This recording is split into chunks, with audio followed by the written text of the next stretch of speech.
Hare Hare Krishna, Krishna Krishna, Hare Hare, Hare Rama, Rama Rama, Hare Hare, Hare Krishna, Krishna Krishna, Hare Hare. Hare Rama, Rama Rama, Hare Hare. Yes, Mataji. Hare Krishna. One more time. Yeah. Yeah, perfect. No problem. Thank you so much, Mataji. Hare Krishna. Hare Krishna, everybody. Good morning. Hare Krishna, Krishna Krishna. Kirtan is going on, I think, in the recording. Hare Rama. To pause that recording. Yeah, I'm just doing that. Usually by now I would have finished. Just give me 1 second. Yes, Mataji. Hare Krishna. One more time. Yeah.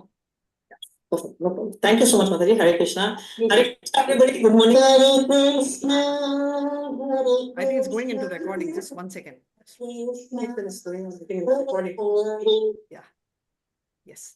Hare Krishna, everybody. I think Krishna is not just happy or still not satisfied with Priya Mataji's sweet voice. Mataji's voice. Yeah. Hare Krishna, Mataji.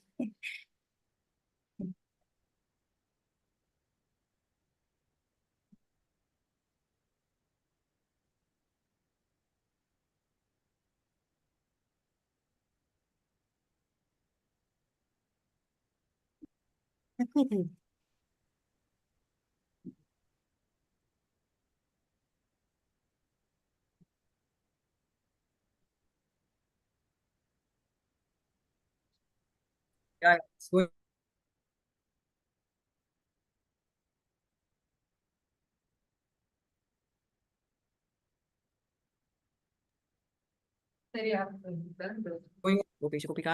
Radha Mami Hari Priye Eva Tanan Pavani Vaishnavebhyo Namo Namah Nama Om Vishnu Padaya Krishna Prashti Srimati Bhakti Vedanta Swaminiti Namini Namaste Saraswati Deve Gauravani Pracharine Nirvishesha Sunyavadi Paschata Desatarine Jai Shri Krishna Chaitanya Prabhu Nityananda Shri Advaita Gadadara Srivachadi Gaura Bhakta Vrinda. Come on, everybody. Hare Krishna. Hare Krishna, Krishna Krishna Krishna, Hare Hare, Hare Rama, Rama Rama, Hare Hare. Hare Krishna, Hare Krishna, Krishna Krishna, Hare Hare, Hare Rama, Rama Rama, Hare Hare. Hare Krishna, everybody. So, can someone tell me or summarize what did we hear so far?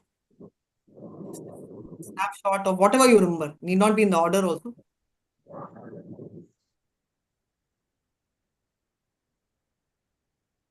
Any point you remember of the previous discussions which we've had? Or maybe I'll ask you questions. What do you mean by Narayana Parayana? One is always in the devotion of Narayana. Absolutely. Someone who's constantly thinking of Krishna all the time. And any point you remember of the previous discussions which we've had? Recording this. Repeat. Or maybe I'll ask you questions. What do you mean by Narayana Parayana? Or even save. Yeah. Yeah. Can you hear me now? I shut that other screen. So yeah, somebody who thinks of Krishna all the time, and also the speciality of Narayana Parayana is that irrespective of whatever or wherever destinations he is condemned to, whether it is hell or heaven, he accepts it gracefully because he thinks both are with the mercy of Krishna. Lalita Mataji, can you mute? I think others are unmuting. Hare Krishna. Thank you so much. So the next point which we are talking about him now is he's never scared of a person, place, or even death. And that we see very clearly with Parikshit, right? But why is Narayana Parayana a person who's always thinking of Krishna, not scared of anything, including death or including good or bad? This is the most important point, which will probably be the opening of our discussion for the chapter, the first chapter, the first canto, 18th chapter, and our verse starting 24. So can anyone tell me why a Narayana Parayana is not scared of anything, including death. He's protected by the Lord always. Exactly. So he knows for sure he's protected and nothing can happen without the will of the Lord. Not even a blade of grass can move without. Yeah. So any other points you all remember? This is one. Besides that? No.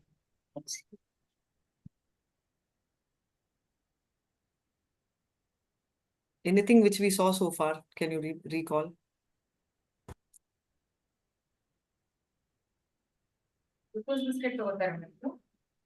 Sorry? Sorry, I can't hear you.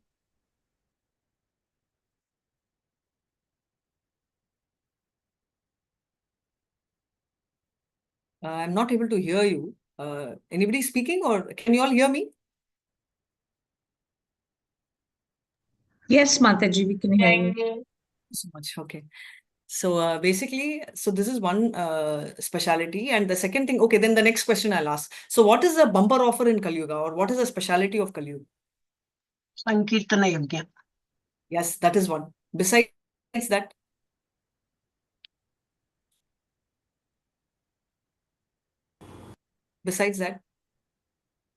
I think verse 7.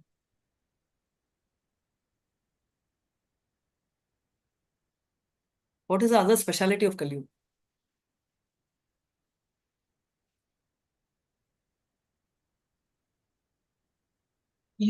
Easy to get liberated.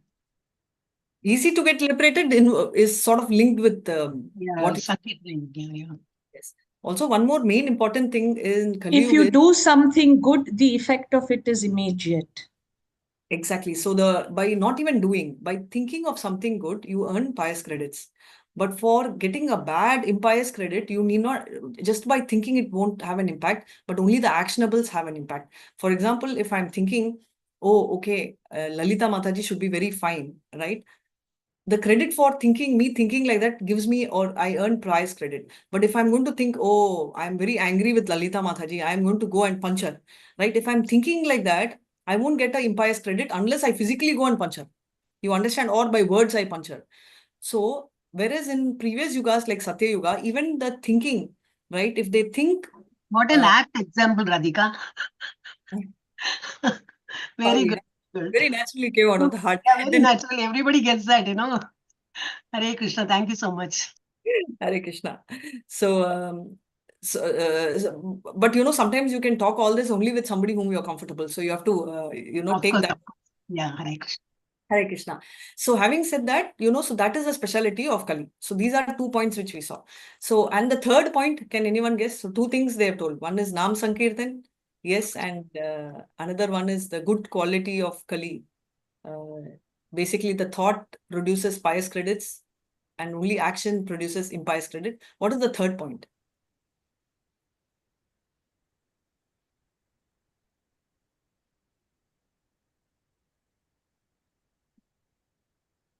What is the third point?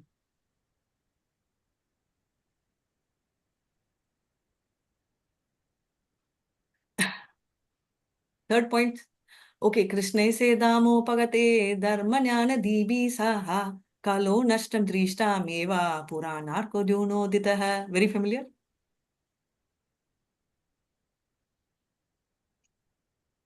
If you're very silent, I suddenly wonder if my audio is okay or not. I should play a background in somebody's.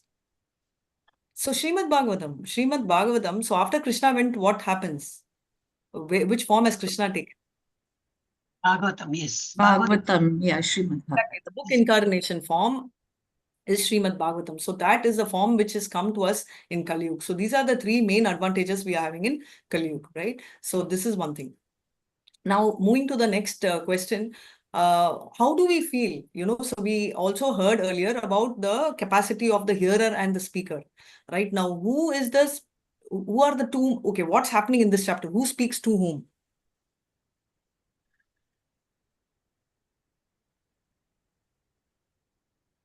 Who speaks to whom? Suta Goswami.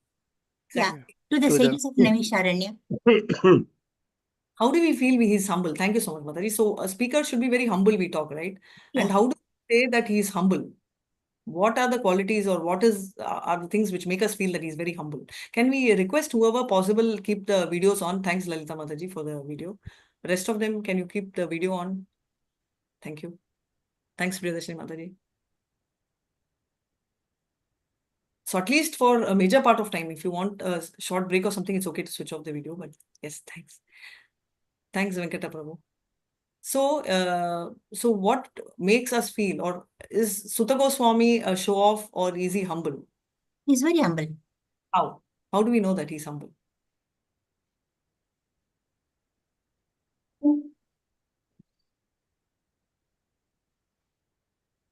What makes ସବୁ us ଅଛି ନା ଭାଇନା ସେଠି ବାସନ କୁସନ ସବୁ ଅଛି ନା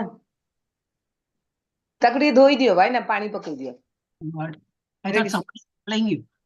no. And even if someone replies, I don't know what language it is. Hindi, Bengali? Hindi. Yeah. I'm not able to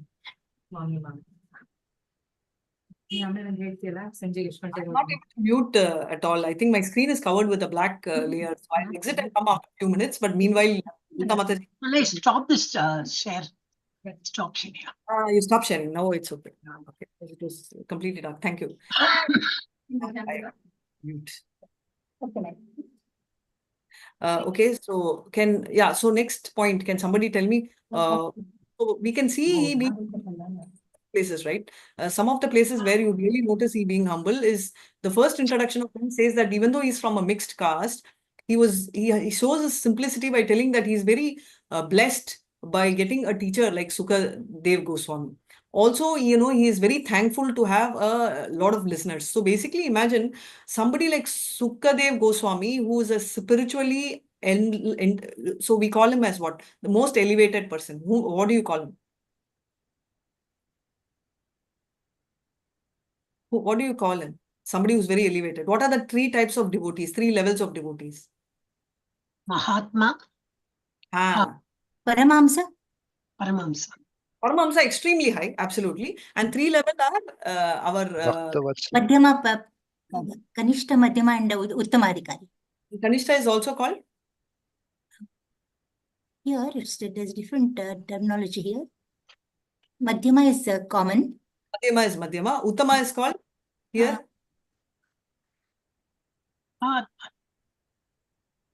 Bhagavat, okay. And the first one, neophyte or Kanishta is called Prakrita Bhakta, right? Prakrita Bhakta, yeah.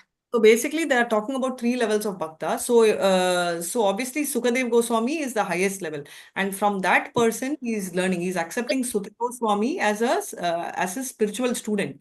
And if Sukadev Goswami is a spiritual master, obviously it shows him to be very pure. And the next level is obviously we are talking about the Naimisharanya Rishis.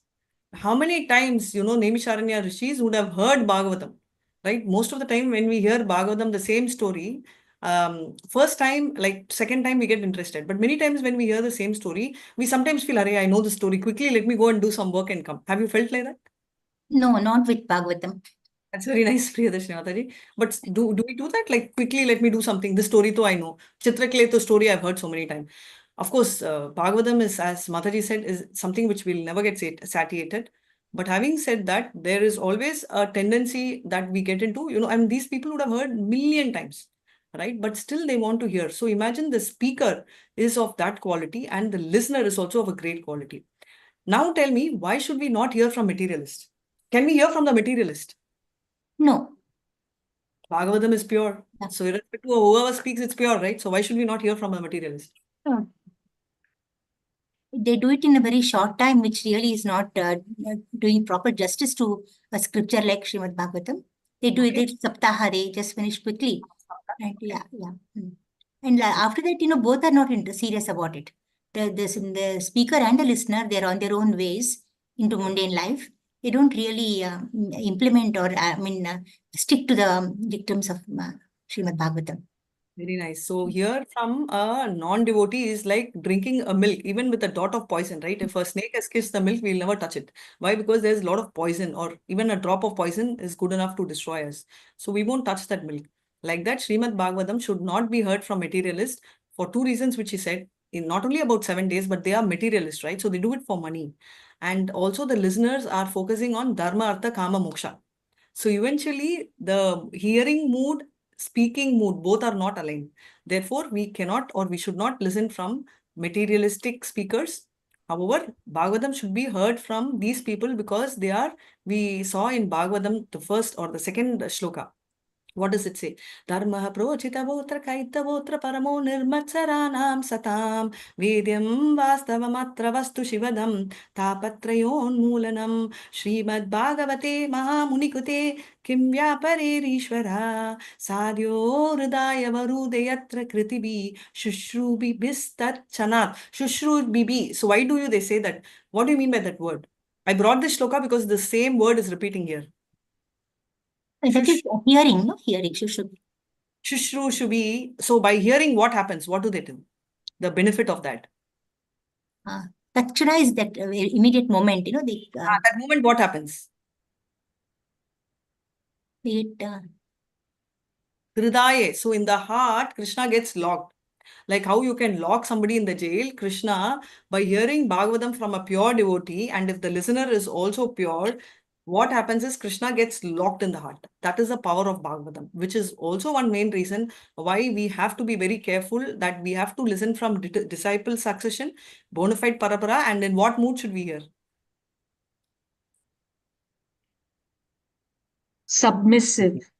Yes, Tadvidhi Pani, you all must know the shloka. Please go ahead. Anybody who knows the shloka? Yes, Prabhu, please tell. Tadvidhi Praniparaten. Paripatena paripurnena sevaya. Pariprashnena, no. Yeah, Pariprashnena Sevaya. Pariprashnena sevaya. Upadrish. Upadrishtam anumanta. Jnani tattva darshanya. Very nice. Thank you so much. Yes, so Tadvidhi, so you should be in a very, you should be asking questions in a very submissive mode and not question them. You can ask questions, but be in a submissive mode. So this is the brief of what we did so far. And even great people like Lakshmi ji, Krishna does not want service of Lakshmi, but however, Lakshmi is rendering service. And who is Lakshmi? Even Lord Brahma, Lord Shiva want to actually take benedictions from earth. That is the power of Lakshmi ji. In spite, and such a Lakshmi ji is actually taking blessings of Krishna. She's at the foot of Krishna, right? She's actually massaging the feet of Krishna. Pada Sevana. That is what she's doing. So that is the greatest speciality of Krishna. So in spite of all this, why am I giving the background of all this? What is Krishna's idea and mood of the story coming up? So let's take a quick brief of the entire chapter. So 1 to 10, whatever we saw is Parikshit's birth, death, and dealings with Kali. So all of this Saunika Rishis wanted to hear. So Sutta Goswami repeats and tells all this, and he says that he will be able to tell to the extent the bird can fly. All of us, we can be speakers, but what can we perceive? What can we tell? Krishna is Ananta, right? So unlimited. Even Ananta Shesha is unable to tell the glories of Krishna. So what can we do? Only to the extent what we are able to understand, to the extent of our realization, we'll be able to speak about it, right? So therefore, since the stories of Parikshit is linked to Krishna, so birth, death, and dealings with Kali, which is also linking everything to Krishna from 1 to 10, 11 to 17, they show about the eagerness of sages to hear this Krishna. Because Krishna is non-different from what Krishna means what? Does Krishna means only Lord Krishna? Srimad Bhagavatam itself is Krishna. Yeah, Srimad Bhagavatam is the literally incarnation of Krishna, but other than that, Atha Shri Krishna Namadi Nabhave Granam Indriye Sevan Mukheha Jigvaham Swayameva Spurat Padaya. So the name of Krishna automatically it will come into the heart. So what are all the things which include? Not only the name of Krishna, No, Krishna name, form, and Form, name, past form, tense, and the past. devotees. paraphernalia. And paraphernalia, which includes the devotees of Krishna. That is very important. And what we saw till now is till 18 to 23rd, I mean till 23rd, which means 18 to 23rd, Sutta expresses his humility and he glorifies Krishna, right? So we saw all these places where it shows how humble he is. But is Sutta actually qualified to speak Srimad Bhagavatam? What does Chaitanya tell? Mahaprabhu. Who is Actually, qualified? by birth he's not actually. But Yes. yeah. Yes, so what Chaitanya says that anyone who speaks Krishna Katha can be qualified spiritual master. So therefore, so far we've seen this. Now we are going to see from 24 to 31 how Parikshit becomes angry at for this. Mataji, Yes, Prabhu.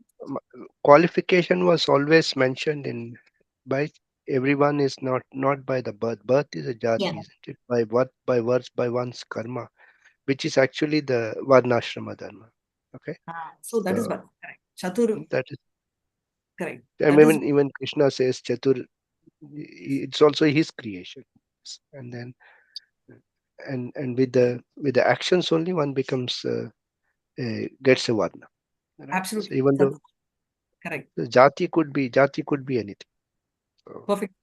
True. So Chaturvarna Maya Tedya Guna Karma Vibhagasya Tasya Kartama Apyam Vidya Kartana Apyam. So what is he saying, Krishna? It is not just by birth, but by qualification. A doctor's son is not by default doctor. However, the possibility of him becoming a doctor is very high. That is exactly what we are going to see today about how this Brahmana boy.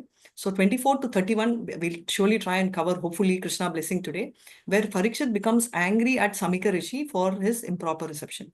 And 32 to 50, we are talking about inexperienced Shringi who curses, and what happens, why Shamika Rishi regrets, why Parikshit Maharaj regrets, and what he prays, right? So this is typically this chapter which we will be covering. So far we saw in the birth how Krishna, what is the speciality of his birth? You all should tell me this. Parikshit's birth, what is the speciality? He was saved in the womb by Krishna. Yes, so Parikshit was saved in the womb by Krishna, which means Brahmastra, he was able to tolerate that heat of Brahmastra. Right? And how is he going to die now? Of course, that is going to come later. But what is Snake bite. by a snake bite? Thank you, Avid.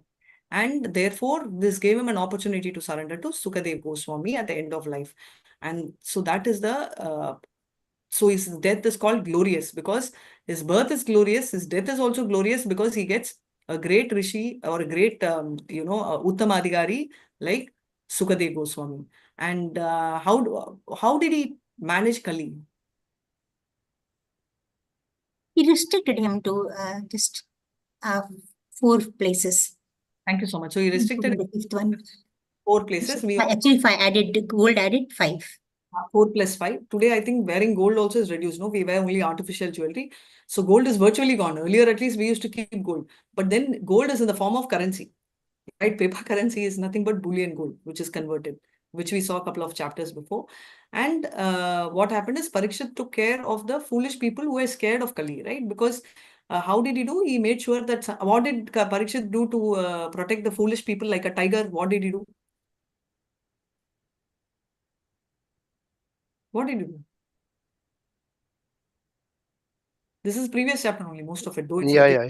He enforced devotion service, isn't it? Many absolutely. places. Yes, so by having Sankirtan and reading Srimad Bhagavatam, and we made sure that the 4 major areas where Kali can enter was not happening at all. We also saw the difference between the various yagna and how Krishna is called Yogeshwara and Shravanam, the benefit of Hello, Shravanam. Devkashiti Mataji. Hare Yes. Krishna. Yes, just now I entered. Huh? No problem, Mataji. Hare Krishna. What happened? Hare Krishna, no, Mataji, we are just having Bhagavad Bhakti Vaibhav class. Hare Krishna. So, You are need not to mute attending the class everyone, today? Mataji. I think you should mute everyone. Yeah. No, you could mute. no, join it and don't listen. She's Go. not talking to us. Attendance is. Hare Krishna. She was thank you. asking about attendance. Okay. Yeah, so attendance will come at the end. So as usual, sages obviously started glorifying Sutta because they are talking about Krishna Kada. So this is the speciality, right? Sutta thinks himself humble, but the sages thinks himself as great, right? Because the speaker, whoever speaks, right? The spiritual master, the mood we should be thinking him is equal to Krishna, but he should not think himself as Krishna. So we just saw Krishna Kada is never satiated. We always, how much ever we hear, it is so nice. And we spoke about the quality of the speaker, hearer, and all that. And also we spoke about Krishna being Yogeshwara. Of all the yogis, Krishna is, there are so many people, right? Shiva is called Yogeshwara, best of yogis. And Krishna is called the Yogeshwara, the topmost, top of all the yoga. That is why he is called the highest of mystic power. And also if you see, we are talking about his specialty, Shushru Shatam, I told, right? So Shushru Tamam talks about the kind of how you can literally lock the glory of that. And Parikshit, what happened? He attained the lotus feet by hearing these narrations, which will come subsequently. And the power of holy name and the Vaishnava Seva is very important, right? So we are talking about Vapu and Vani Seva, even for spiritual masters. So sometime wherever Vapu is not there, Vani, by hearing also, right? So the holy names are very powerful. We've seen enough stories, Ajamila and all that. And we are also talking about the Lord, unparalleled position of Lord. Lord, in fact, many of them say Lord, all gods are same, right? Not at all, because that is why Krishna in Bhagavad Gita says, Yanti Deva Vrata Devan, Pitre Yanti Pitrivataha, Bhutani Yanti Bhutesyo, Yanti Madhyajinopyam. Whomever you pray, that is the destination you will get. All roads lead to Lom, that's just a saying. Even theoretically, you take any road, you will probably never reach Rome, right? So he says that I will describe the knowledge as long as my realization allows, which is the beauty of him. So so far we saw. Now, I would always say when I take Bhagavad Gita class, I would always tell that we should enjoy the session, right? I'm sure all of you all are enjoying the session, but sometimes we should go into that area. So when the Bhagavad Gita is read, be a part of the war field, not that you are fighting, but at least be there. So like that, right now, I would say, let's all go into the jungle. And why am I telling jungle? Is because Parikshit now goes to the jungle actually why is he going to the jungle? Why is he going to the forest, Parikshit? Why is Parikshit going to forest? Hunting? Hunting. Hunting. Thank you so much. So hunting, why is he hunting? Lalita Mataji, you can share this. Hare Krishna. Hunting is because kings used to do that time because they had to practice their weaponry and they could not practice it on the humans. So therefore they tried to do it in a place to hunting, and then by doing so actually the hunter and the hunted both gets liberated because Yes. of Yeah, so that is one. And what is the second reason? Anybody knows why? One more reason why kings go and hunt only wild animals? Why do they mainly hunt? and because that protects the ordinary villagers and everyone from Exactly. Also, mainly the sages who are doing tapasya there, they are protected. So therefore, it's a matter of protection as well as a matter of practice. So he does both. Mataji, it is 24 verse, 24th. So therefore, he does hunting, and that is a specialty with which he is gone. Now, please, all of you, let's all go there to the jungle and experience what Parikshit is experiencing. This is like a classic movie, but directed by Krishna. And why I'm telling you it's a movie is, see, everything comes hand in glove, right? He goes there for hunting. After he finishes hunting, he feels thirsty. Somebody who tolerates the pranks of Brahma Astra, right? He is not able to bear his thirst. And second thing is, whenever we go out, I'm sure most of us carry water bottle. At least I carry a water bottle, tiny one, even for 10 minutes if I have to go out. So somebody like Parikshit not carrying a water bottle or his team not having a water bottle is very strange. Now he goes to Saunika Rishi's hut at his visibility is strange. He's not able to find any water body. Can you see? Isn't it like a perfect movie? He's not able to find a water body. He is thirsty. There is no water bottle for him. The king has no access to food or water. He enters the hut and that time correctly, Saunika Rishi is in trance. That time, Shanika Muni is small. Sorry, not Shanika Muni. What is his name? Shamika. Thank you. Shringi, thank you. Shringi, 7 years or 11 years, I'm not very sure of his age, 7 or 9. He is out on a play with his friends, and exactly at that time, when Parikshit, is not able to solve, he sees a dead snake, right, lying there. Correctly, he picks and put. It's like in the movie where the villain comes correctly, the hero will put his hand down and he takes, correctly one axe will come. Have you noticed? And I'll keep wondering how, even by the best of mathematical calculation, even if you place things, you won't be able to receive. But here, this is, if a director can plan so well, just imagine our supreme director, Krishna, how perfectly the events are planned. And this is like the best movie, which possibly most of us would have seen. Every single direction of this is so appropriate, so excellent, and so well aligned, right? So let's now get into the story. And I'm very lucky that the hard part has been taken by Pran Prabhu, and I'm getting into the nice storyline. Yes, 24, 25. Please read the shloka and the translation. Hare Krishna. Yes, Gita Mataji. Hare Krishna Mataji. Hare Krishna. Ekada dhanuruddayam damya Ekada Ekadadhanurudyamyam vicharan mrugaya vane Vicharan mrigayam Vane mrugananugataha shrantah अनुगतः शान्तः क्षुधिस्त्रस्त्रंशितो मृषम् धृतस्तुवृशम् जलाशयामचक्षणाः जलाशयं तत्क्षणाः प्रविवेशोऽथमाश्रमम् शतमाश्रमं ददर्शा मुनिमासीनाम् ददर्शमुनिम् आसीनं शान्तामिलितलोचनम् शान्तं मिलितलोचनम्. Translation, Mataji. Yeah, please go ahead, Mataji. Hare Krishna. Once upon a time, Maharaja Parikshit, while engaged in hunting in the forest with bow and arrows, became extremely fatigued, hungry, and thirsty while following stags. While searching for a reservoir of water, he entered the hermitage of the well-known Shamika Rishi and saw the sage sitting silently with closed eyes. Purport. The Supreme Lord is so kind to his pure devotees that in proper time, he calls such devotees up to him and thus creates an auspicious circumstance for the devotee. Maharaja Parikshit was a pure devotee of the Lord, and there was no reason for him to become extremely fatigued, hungry, and thirsty, because a devotee of the Lord never becomes perturbed by such bodily demands. But by the desire of the Lord, even such a devotee can become apparently fatigued and thirsty, just to create a situation favorable for his renunciation of worldly activities. One has to give up all attachment for worldly relations before one is able to go back to Godhead. And thus, when a devotee is too much absorbed in worldly affairs, the Lord creates a situation to cause indifference. The Supreme Lord never forgets his pure devotee, even though he may be engaged in so-called worldly affairs. Sometimes he creates an awkward situation and the devotee becomes obliged to renounce all worldly affairs. The devotee can understand by the signal of the Lord, but others take it to be unfavorable and frustrating. Maharaja Parikshit was to become the medium for the revelation of Srimad Bhagavatam by Lord Sri Krishna, as his grandfather Arjuna was the medium for the Bhagavad Gita. Had Arjuna not been taken up with an illusion of family affection by the will of the Lord, the Bhagavad Gita would not have been spoken by the Lord himself for the good of all concerned.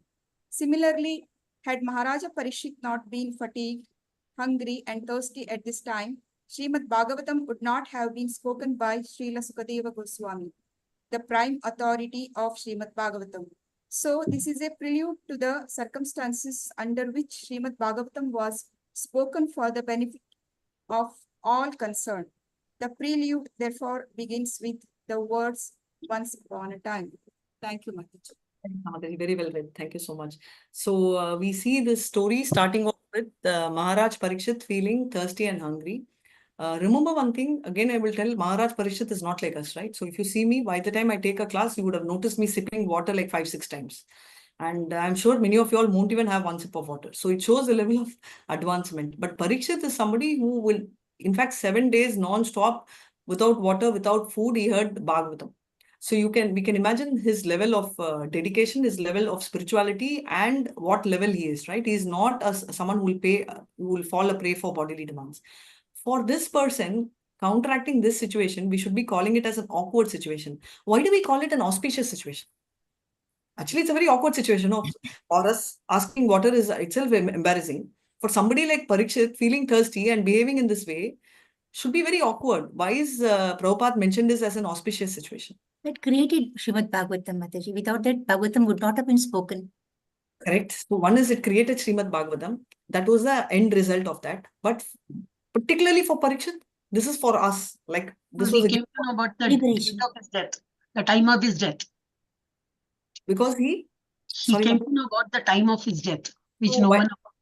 Almost close. So he came to know about the time of his death. So many people who are fighting cancer also know the time of death. They tell you have another 7. We are not very sure of death, no? They are not sure, but at least, okay, fine, I'll go with that. So what? So if they know the time of death, Suppose I'm going to die in 10 years from now, how will it be of benefit for He was me? lucky to get Sukadeva Goswami as his master to learn And- about Bhakti. Yes, and every bit of it is taking him closer to Krishna. Nectar. Anything he says, like that's why they say anything which is about Krishna, we would like to hear. If you remember about Kali last chapter, he said anything, if it is related to Krishna, please tell. Something which is very interesting, if it is not having Krishna in it, we don't want to hear. Like that, it is called auspicious because here it is taking Parikshit closer to Krishna. So many times the awkward situation which comes to us in our life, we always keep thinking, why is this happening? Why is my spouse scolding me? Why is my children doing this to me? I'm so good. Why is my teacher scolding me? Why is my mom feeling like this? But mostly the devotees don't question because they feel, as we started off, nothing happens without, even a grass does not move. Even a blade of grass does not move with the will of the God. Right? So devotee thinks a person is put into all these awkward positions because only then he will go thinking for God. Most of the time when we are happy, we may tell thanks God. We may think of God. We may tell thank you God. But when we are sad, there will be more time we'll spend with God. Have you seen? When we are very hurt, we may not go before the deity or go to the temple. But deep inside, when we are very hurt, no, we'll be thinking of God. Every one of them, either by way of shouting at God, scolding God, or loving God. Some way or the other, they will be thinking of God. Have you noticed it? Arti and Artharti, Arti, Artharti, isn't it? Jignashu, all four will think of God, Yeah, irrespective of what. but but Arti is the one who is. I mean, most of us are at the stage. Jigyasu and Gyanis are not the ones which are normally most of the common people. Yeah, either they are Artis True, or Prabhu, Artha. yeah, So, irrespective of whatever stage the person is, they will always think of God, only largely when we are sad, right? So coming back, thank you, Prabhu. So coming back to the point, so the thought of God becomes stronger when we face these kind of challenges. So any challenge should be taken as an inch closer to God, and that is how we thought. Now we are going to come back to Parikshit. Now Krishna says that he gives all these awkward positions or situations he creates to take the devotee closer to him and to get detached from material prank. Now this is very contradictory. If we see, we are talking about the fact that he is not having any material connect, right? Parikshit is not in the bodily platform. He's a liberated soul. He's a Mahabhaga. We've read this like past 2 chapters and more. So now you all tell me what is that factor which we call him? Is he contaminated? Is he impure? Why should he have this situation?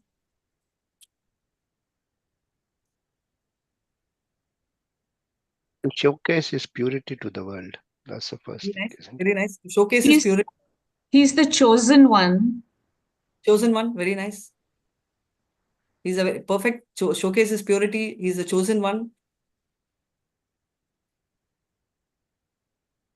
See, and obviously Srimad Bhagavatam came. That's an answer which was done. So he would have killed Kali, na? End of story. Why so much Bhagavatam complication and all? Simply he had a chance to kill Kali. Krishna could have just allowed him to kill Kali. Why did he allow Kali to come only? He surrendered to him, no? Kali surrendered to him. Agreed, but that was also will of the God, na? If Kali had not surrendered, he would have chopped off Kali. We would have all been free, no? Yes or no? It's an indication how it's going to be in Kali Yuga later. True, but why Kali Yuga only, no, Mataji? If he had chopped off Kali Yuga, see, because Parikshit is from Dwapara Yuga, right? So why should literally, nice chance, Kali was entering then. Takal take the knife and chop off, na? Like he was at the borderline of Dwapara Yuga and Kali Yuga. So at the beginning of Kali Yuga itself, he saw and he could have chopped off Kali Yuga. Kshatriya Dharma, he has to follow Kshatriya Dharma, no? He had not surrendered, I'm telling you. If Kali had not surrendered, your logic is correct, but all that is also will of God, no? So he could have just killed Kali. We would have been very happy. This is the Kala, isn't it? The time, design of time by the God. So everything is. Yes, thank you. So it's a design of Kala. So basically, if we go back to the story, Parikshit gave chance for Kali to live because he surrendered. He is a pure devotee, how Priyadarshini Mataji told, and how Prabhu told. However, so Kali never had a chance. And Parikshit was not only ruling Bharat Desh, then the entire Desh was all over. Can you see Jambudeep, this side, that side, geography? I'm very poor in geography, so I'm not getting into that part. But he covered all areas. North, south, east, west, across the globe, across all the other 14 continents. So where is the challenge? The point is Kali could not enter.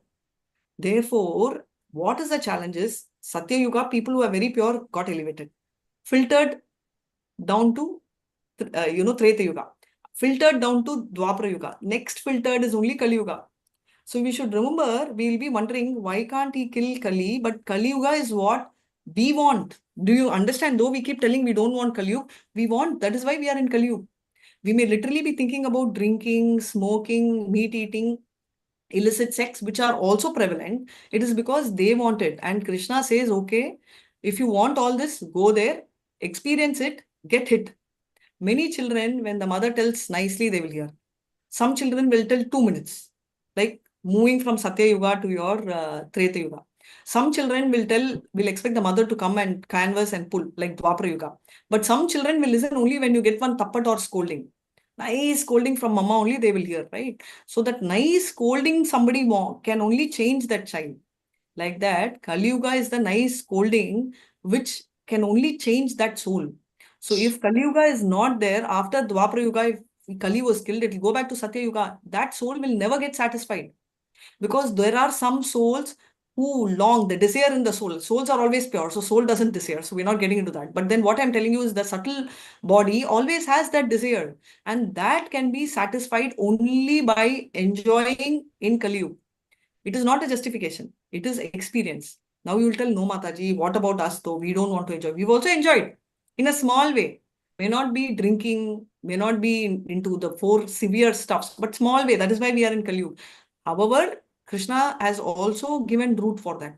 Okay, you don't want to see Kali, no problem. After I have gone, that's what I said. Krishna Aste Damo Pagate. After I have gone, I will give you Srimad Bhagavatam for you people to hear my Krishna Kada and come back. You need not experience entire pranks of Kali.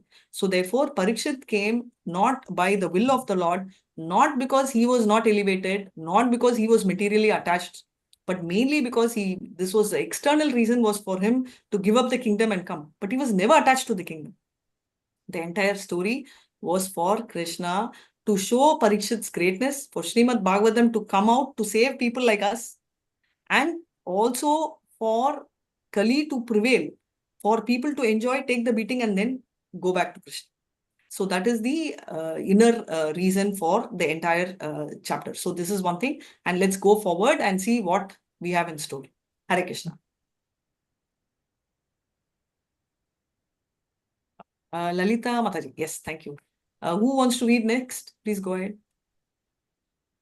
Shall I? Yeah, please go ahead. Hare Krishna. Krishna. Lalita, can you make the screen a little bigger? The font is very small. Okay. 1 minute. Where to go? If it is possible, if you find it a little difficult. Yeah. Is it okay? Yeah. Thank you so much. Which number is it? No, I forgot the number. 25. Yeah. 26, I think. 26, I think, yeah. 26. Yeah. Hare Krishna. Om Namo Bhagavate Vasudevaya. Pratiruddhendriya prana. Pratiruddhendriya prana. Pratiruddhendriya prana. Mano buddhim uparatam. Mano buddhir uparatam. Stanatrayat param praptam. Sthanatrayat param praptam. Abhutam avikriyam. Brahmabhutam avikriyam. Hare Krishna. Translation in purport by His Divine Grace Srila Prabhupada. Srila Prabhupada ki jai. 1 minute. Yeah. The Muni's sense organs, breath, mind, and intelligence were all restrained from material activities, and he was situated in a trance apart from the 3 wakefulness, dream, and unconsciousness, having achieved a transcendental position qualitatively equal with the Supreme Absolute. Shall I continue, purport? Yeah, please. Purport. It appears that the Muni in whose hermitage the king entered was in yogic trance. The transcendental position is attained by 3 processes, namely the process of jnana or theoretical knowledge of transcendence, the process of yoga or factual realization of trance by manipulation of the physiological and psychological functions of the body, and the most approved process of bhakti yoga or the engagement of senses in the devotional service of the Lord. In the Bhagavad Gita also, we have the information of the gradual development of perception from matter to a living entity. Our material mind and body develop from the living entity. developed from the living entity, the soul, and being influenced by the three qualities of matter. Sorry, three qualities of matter. We forget our real identity. The jnana process theoretically speculates about the reality of the soul, but Bhakti Yoga factually engages the spirit soul in activities. The perception of matter is transcended to still subtler states of the senses. The senses are the transcended to the subtler mind, and then to breathing activities, and gradually to intelligence. Beyond the intelligence, the living soul is realized by the mechanical activities of the yoga system or practice of meditation, restraining the senses, regulating the breathing system, and applying intelligence to raise it to the transcendental position. This trance stops all material activities of the body. The king saw the Muni in that position. He also saw the Muni as follows. Hare Krishna, very nice. So we talk about one is Jnana Yoga, which we are clear, right? So theoretically developing a knowledge to elevate in the process. The next is Ashtanga Yoga. Can you talk about anybody who did Ashtanga Yoga? That is meditating on the Paramatma in the heart. Example from Srimad Bhagavatam.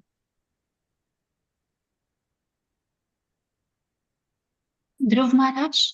Yes, very nice. So his process was more like the Ashtanga Yoga, who took that process for, of course, as Prabhu said, artharthi, right? So his idea was to get the kingdom. So the next one is Bhakti Yoga, right? So what Krishna is telling is controlling the mind. Not only Krishna, even Arjuna agrees, right? Controlling the mind is the most difficult thing. How many of you all agree? Controlling the mind is very difficult. I'll agree with both my hands up.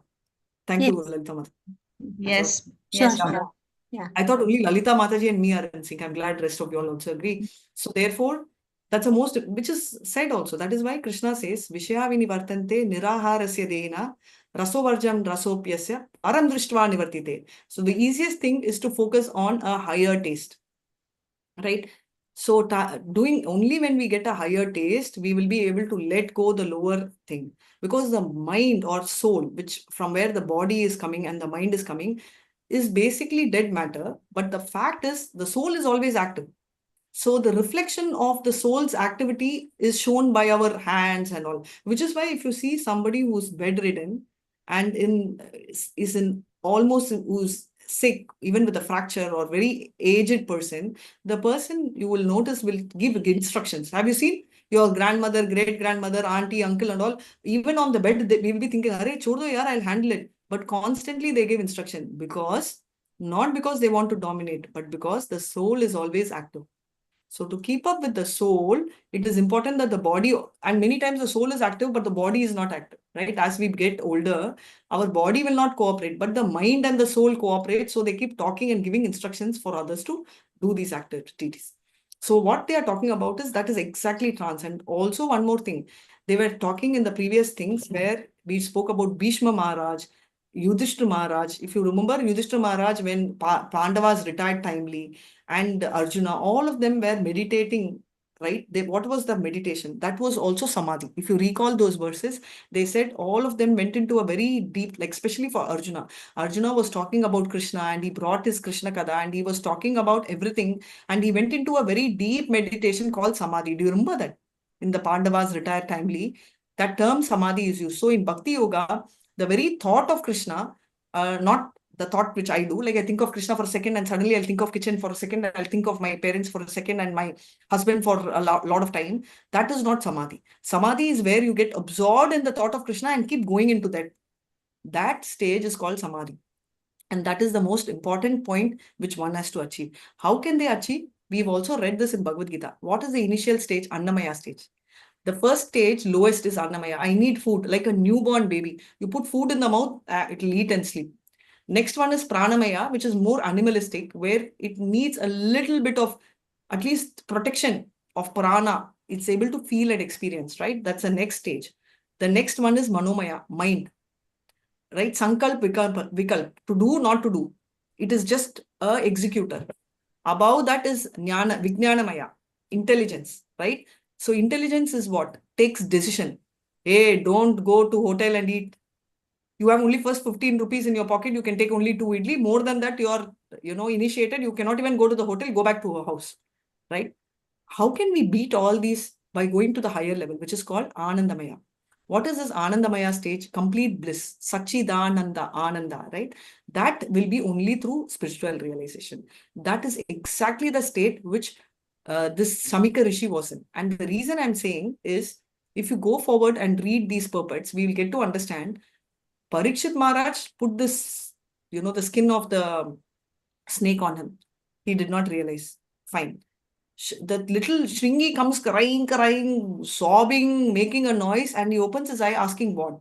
He says, look what they have done. They've put, a dead snake on you. Samika Rishi never felt it as an insult, never felt great or bad about it. He, in fact, never even acknowledged it. He just threw it. Just like if there is a hair or something on our body which is fallen, we will not go into research, right? Whose hair? Of course, there are some people who get there, but normally we don't. We just brush it off, dust or something. That is exactly the way Samika Rishi did, which clearly shows Bhakti Yoga, what level of trance he was in. He never only forgot about the fact what Parikshit did, he never reacted after knowing what happened. So that is called Samadhi because he is constantly in his complete meditation for Lord. And that state is called Nara. We read Narayana Parayana state, right? The highest elevated stage. So that is what we'll see. And let's go to the next as to what happens after. Yes, Usha Kamat Mataji, you can read. Hare Krishna. Hare Krishna. She's not sharing the screen, Mataji. Yes, she's doing. She's been very kind that she wants me to see my face. Since most of you are not keeping the video on, she wants to motivate me by at least seeing my own face and smiling and talking. Hare Krishna. Hare Krishna Mataji. Verse 27. Viprakirna jata channam Viprakirna jata channam Rauravena jinena cha Rauravena chinena cha Vishushya talur udhakam Vishushya talur udakam Tatha bhutam ayachata. Tatha bhutam ayachata. All glories to Srila Prabhupada. Prabhupada ki jai. Translation.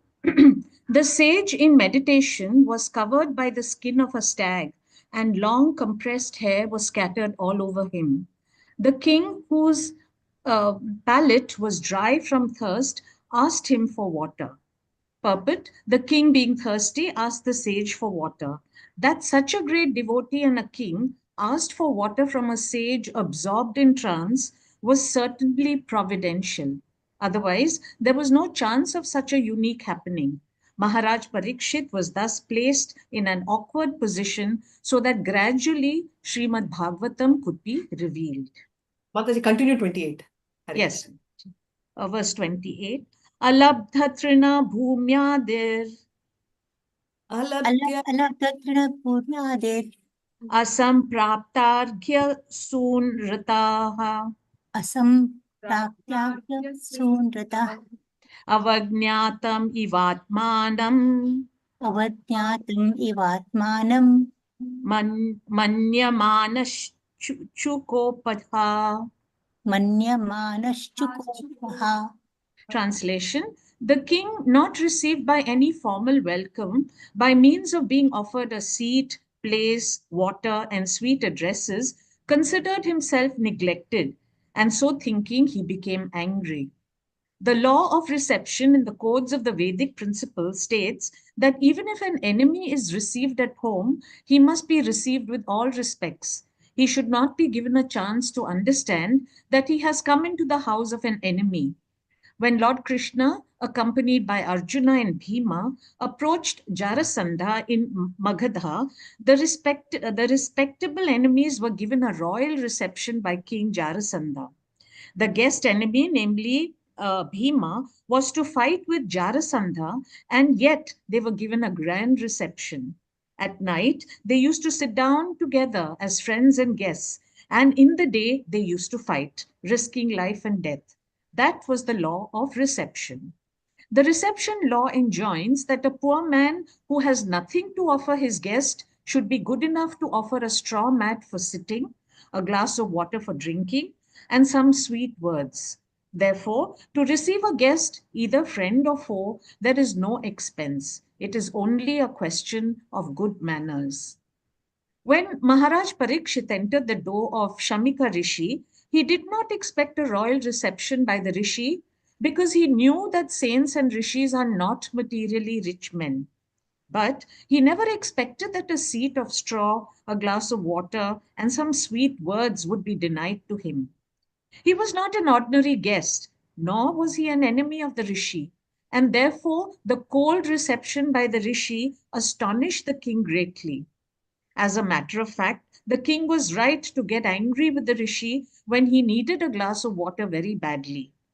To become angry in such a grave situation was not unnatural for the king, but because the king himself was not less than a great saint, his becoming angry and taking action were astonishing. So it must be accepted that it was so ordained by the supreme will of the Lord. The king was a great devotee of the Lord, and the saint was also as good as the king. But by the will of the Lord, the circumstances were so created that they became ways to the king's becoming unattached to family connection and governmental activities, and thus becoming a completely surrendered soul unto the lotus feet of Lord Krishna. The merciful Lord sometimes creates such awkward positions for his pure devotees in order to drag them towards himself from the maya of material existence. But outwardly, the situations appear to be frustrating to the devotees. The devotees of the Lord are always under the protection of the Lord, and in any condition, frustration or success, the Lord is the supreme guide for the devotees. The pure devotee, therefore, accept all conditions of frustration as blessings from the Lord.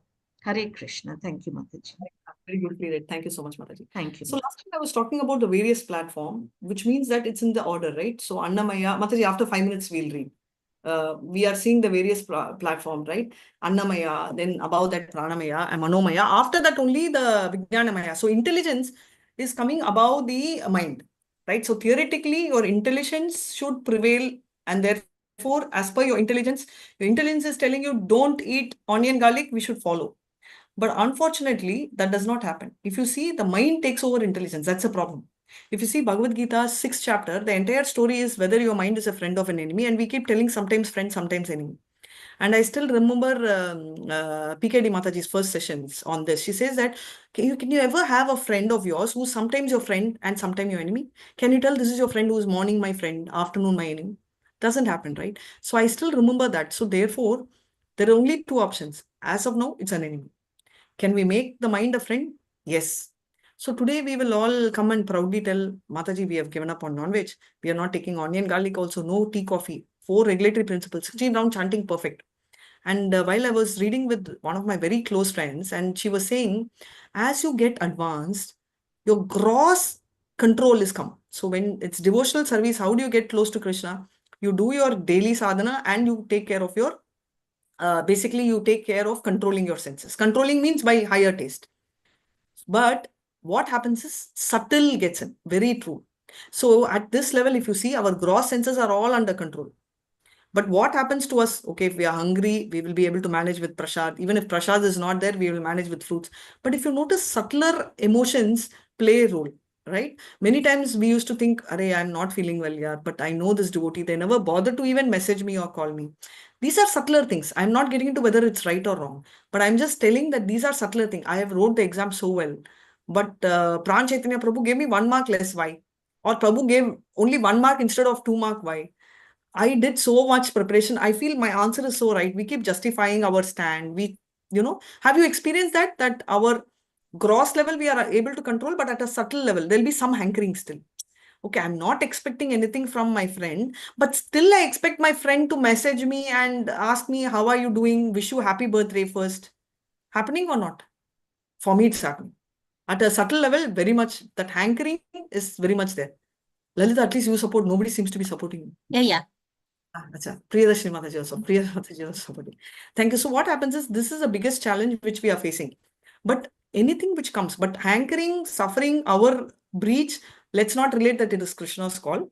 These are very elevated devotees, and for elevated devotees, these are applicable. So what happens here, we are talking specifically, this verse which we are talking is about guest reception. We've seen enough guest reception in the previous couple of chapters earlier as well, how a guest should be received. So when we have a guest in the house, we say that we should give them sweet words, something nice to eat. So in a Rishi's house, obviously Parikshit does not expect royal treatment. No doubt he will have royal treatment. You take anyone who comes, right? Modi inaugurated Ayodhya. Imagine the kind of royal treatment we got. You take any leader, even to ISKCON, when you have some senior person coming, not necessarily a spiritualist, even if he is a materialist, we give royal treatment because that is how you have to receive a guest. So he expected basics, and this teaches us guest reception. At least a glass of water, at least a mat, that is a place to sit, and some sweet words, right? Like how Krishna is humble, the devotees are also very humble, right? So what they can give is what guest reception is all about. Sweet words. If you see in Bhagavad Gita 10th chapter, Krishna says sweetness of the words. And the same thing is repeated in Bhagavatam 11th canto, the 16th chapter, 11.16 Bhagavatam also. Sweetness of words, nice talking also represents Krishna. I'm not talking about manipulating, having something in the mind and talking. That's not what I mean. When I'm talking sweet talk, it means talking very politely and talking very nicely is also Krishna. Therefore, that is all he expected. Now, the king getting upset and punishing is actually not wrong. The king, there is a rule, right? All this rule does not apply to the king. Just like how the rule does not apply to God, the rule does not apply to king because he's a representative of the God. However, in the same case, if you see, this is normal and Parikshit punishing is also accepted. But particularly, it is astonishing. Why are they saying? Ideally, it is normal. King can punish. He needs some kind of a reception. He needs that basic acknowledgement. But why does the king? Because when you make a mistake, it has to be nip it in the bud, right? It has to be pointed out, which is what he did. He did not take a real snake and cause death or any harm to him. He just gave him a thin. But why is it astonishing? Why is it astonishing? I also thought, arey, say silly, very childish behavior. Sometimes it astonishes, no, such a great guy, how can he behave like that? Why is it astonishing? Because he was a realized soul. So to expect something like that from him, absolutely, he's a Raja Rishi. For a Raja Rishi, there is a standard. Just like how Rasarangani Radhika Devi Dasi carries water bottle and sips, that is accepted standard. For a Raja Rishi, the accepted standard is he should not get angry or thirsty, or he should be able to manage his anger even if he is thirsty and bodily pranks and should not behave in this way. That is exactly this one is, right? So the guest reception technically was not given to him. So nobody was at fault. Definitely the Parikshit Maharaj was not at fault. The Samaka Rishi was not at fault because he never knew what was happening and he was in deep devotion. And why was all these ordained? Because this was by the will of the providence to bring out Srimad Bhagavatam. Of course, many more reasons, but specifically Srimad Bhagavatam. For us, after Parikshit goes, we have to hold on to something, right? So Krishna, if you see my DP, right, is coming in Garuda. And when he's coming in Garuda, if you see the Garuda bird, which is also a representative of Krishna, he is not very perfectly dressed, right? Even if you see Gajendra Moksham, he's called the Hari. He comes running and it seems he's half dressed. Krishna does not even have the time to get his wardrobe done. He comes that fast to save a elephant. So imagine, because there was such a pure calling of that elephant. And imagine if we call him in that purity, right? What speed he will come. He is always there with the hand stretched. The spiritual master who's already holding his hand is also stretching the hand, telling, boss, I am the boatman. I will help you to go near Krishna. But our challenge is we neither see Krishna, which is fine because we are too tall ahead on that. And we are not able to even acknowledge humbly the spiritual master. And we are stuck right here and we are only sailing in this boat. So this Srimad Bhagavatam has come because many of us say, Hare Krishna is not there. Had Krishna been there, I would have gone. And Krishna comes also today, we will not acknowledge because we are more on the side of Duryodhan. Not supporting Duryodhan, but inside our heart, there is mini Hiranyakashipu, mini Duryodhan, mini Shishupal, all of them in miniatures level. So we cannot recognize Krishna even if he comes. And Pakka, if Krishna knocks my door, I'll open and first question I'll ask is, from which drama company are you?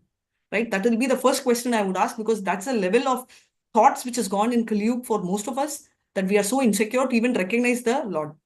That is why Srimad Bhagavatam, constantly hearing, can make us lock Krishna in our heart. And many people, especially devotees, though they tell, they don't blame anything. They only blame themselves, right? So in the heart, Krishna actually is locked. So Krishna directs. So anyone who becomes a devotee is not punished. His sins are completely removed. Nectar of devotion. In Bhakti Shastri, we write, right? What we are talking about. Karma, we are talking about various things, right? So prarabdhya, aprarabdhya, all of them, what happens? Completely both gets removed. Then why does the devotee get punished? Because the devotee does not get punished. Krishna, the moment karma comes, he does not burn the karma. He takes and puts it in one box and keeps it. But in the heart, the four-handed Paramatma does not sit. Krishna personally comes and sits for the devotee. And what he does is, okay, today you are not done karma, you won't do karma, but for you to come back to me and to make sure you don't repeat any mistake, a little bit of that small karma box I will take and release so that you don't make that mistake again. So many times, all of us will encounter awkward positions, situations where we would have reacted differently. Even if it is not possible unconsciously, going forward, my request is I think we should make a conscious effort to think that maybe this position is Lord's blessing for us to think otherwise. A little bit, still we'll get angry, we'll be upset, we will cry, we'll brood, we will blame. That's a different story. But the first thing is, at least let's take a minute. And this is a lesson for us where we can learn, telling that maybe if this is an indication from Lord, we should not ignore that indication, right? So let's just give that angle to all the problems which we are facing going forward. That is my humble submission. And let's go back to our verses. Hare Krishna. Any doubts so far? Any doubts so far? So if there are no doubts, There then... is Is one there any question, influence Mataji. of Kali? Sorry, Prabhu? Is there any influence of Kali on Parikshit because his behavior was such a No, Prabhu. astonishing? No, Prabhu. For Kali, Kali's influence is not on Parikshit at all, not even announced. Even on it is not there. We will see the deterioration of Shringi or the Brahmana community coming on the verses which are going to come ahead of it, where Shringi's behavior, and that is also not, that is because Kali is ready to enter. So he uses an opportunity because of, not only because Shringi is not a good boy or something, he's a Brahmana boy, very well educated, but the biggest problem with Shringi is he is very inexperienced. Therefore, he did not have the culture, the Vedic culture, he could not learn so well. He learned the Vedas, he was very powerful, and his power itself was because of Parikshit. Because Parikshit had such a beautiful kingdom. You see, a Brahmana who was probably 7 years or 11 years, as I said, had so much of power, which he begot not only because of his Brahminical culture, but also because Parikshit was ruling the kingdom and kept Kali away. The Brahminical culture was so strong. But with Shringi, that small Chotu boy's Shab, it had a very big repercussion that it started as an entry for Kali to play its game. And the Brahmana community deterioration, all this caste system never existed. If you notice, earlier days, they never used to tell you're this caste, you go away. It was not prevalent. It started off only from here where Brahmanas started thinking that they are great. No point in time they felt they are great. Their greatness were recognized and they were given. But from Shringi's time only, the acknowledgement that I am great, I am a Brahmana, you are a dog, you are a crow, I will treat you bad, came in. That was because of lack of his cultural Vedic culture and his inexperience, which led to all this. Hope I've answered, Prabhu, and that will come in the forthcoming verses. Hare Krishna Mataji, I have a question to ask. Thank you very much, Mataji. Sure. Hare Krishna. Now, why Yes, don't we Brother, think? See, we say that everything happens through God's sanction, is it not? Yeah. Now, why don't we think that even Kali, what he did, the way he behaved, was also God's sanction? Kali's behavior is God's sanction only. Nobody said Kali's behavior is wrong. Kali Yuga is come itself. That is what I said. It's a sanction of the Lord for Kali to come because there are devotees who want Kali. That was my first point. Kali, why is Kali here? Because we want Kali. We want Kali. We want to enjoy. We want to drink. We want to smoke. We want to get into all the nefarious things. Therefore, Kali has to come to satisfy us. So Maya's version in the fourth yuga is Kali who gives us chance to enjoy. So Kali is also will of God. Kali, nothing happens without the will of God. But the fact is, rain is also will of God, no Mataji. So will you tell it's the will of the God? So therefore I will walk out on a rainy day and let the water fall on my head. We don't do that, right? you will always try and protect yourself by carrying an umbrella, which is also an example or an analogy which came in the previous chapters. Likewise, Kali coming is will of Lord. Wish of enjoying Kali is will of Lord. But but an intelligent devotee will not be scared of Kali, nor will he get succumb to Kali. So just like how someone takes umbrella, we will take Srimad Bhagavatam, right? We will, like umbrella protects us from rain, we will take Srimad Bhagavatam like this and go, so that Kali does not come. So same protection we are seeking, we are the intelligent devotees, right? Harinam and all. But all of this is will of God. But there is also called individual will. Now, whether I have to take Srimad Bhagavatam or wine bottle is my choice. That is my limited freedom which Krishna has given. Many people use this statement and misuse by telling that everything is will of God and therefore I got drunk because of the will of the God and God's will. There is a difference between will of God and God's will. The God does not wish us to get drunk. However, the God does not stop us from getting drunk, which is what he says, Upadrishta Anumanta, he is there. Right? Bharta, Bhorta, Maheshwara. He is the enjoyer. He is only a person who watches. He does not execute for all. But for a devotee, he sits in the heart and Cheto Darpana Marjanam. We are doing right. He does the cleaning and makes us do the right thing. And if we don't do the right thing, he will create awkward situations and make us come in place. One more example is even if you see Prabhupada, right? If you see Prabhupada, everything was going smooth in his life. There was no major issue. But there were few things where a moment where his wife had, sold off the writings of his for weight, which was his tipping point. Why did that happen? That happened by the will of God, right? Things which are situations which are non-controllable by us, which comes definitely is will of God. But things which can be controlled, for example, I have a glass of water to drink or I have a beer to drink. If I choose beer, it means that I'm using limited freedom and exploiting the situation. Krishna does not come and pull the beer bottle because then he is making me a robo. He is not allowing me to think. But beyond my capacity, if something is happening, it is because of the will of God. Anything where you feel that I have done my best and after my best also something has happened, there the God's intervention is there. I am not doing anything. I am just walking, I'm sleeping, getting up and writing the exam and I fail. Then that is my first will. I itself not put the endeavor. I hope you got it, Mataji. Did I answer your question? Yes, yes. Thank you, Mataji. You wanted to read? Go ahead, Mataji. Hare Krishna. Yeah, I'll do it. Yeah.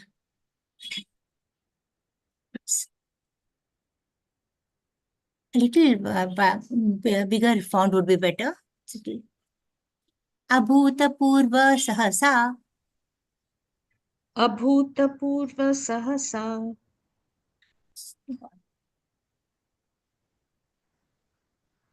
29.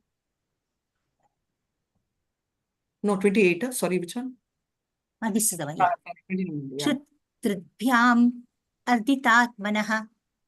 Shutribhyam adhitatmanaha.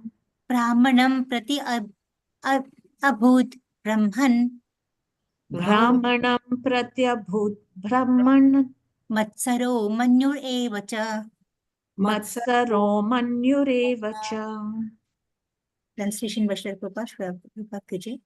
O Brahmanas, the circumstances having distressed him with extreme hunger and thirst, the king directed toward the sage his anger and envy, which he had never before directed toward a Brahmana. Purport. For a king like Maharaja Parikshit to become angry and envious, especially at a sage and Brahmana, was undoubtedly unprecedented. The king knew well that Brahmanas, sages, children, women, and old men are always beyond the jurisdiction of punishment. Similarly, the king, even though he commits a great mistake, is never to be considered a wrongdoer. But in this case, Maharaja Parikshit became angry and envious at the sage due to his thirst and hunger by the will of the Lord. The king was right to punish his subject for coldly receiving him or neglecting him. But because the culprit was a sage and a Brahmana, it was unprecedented.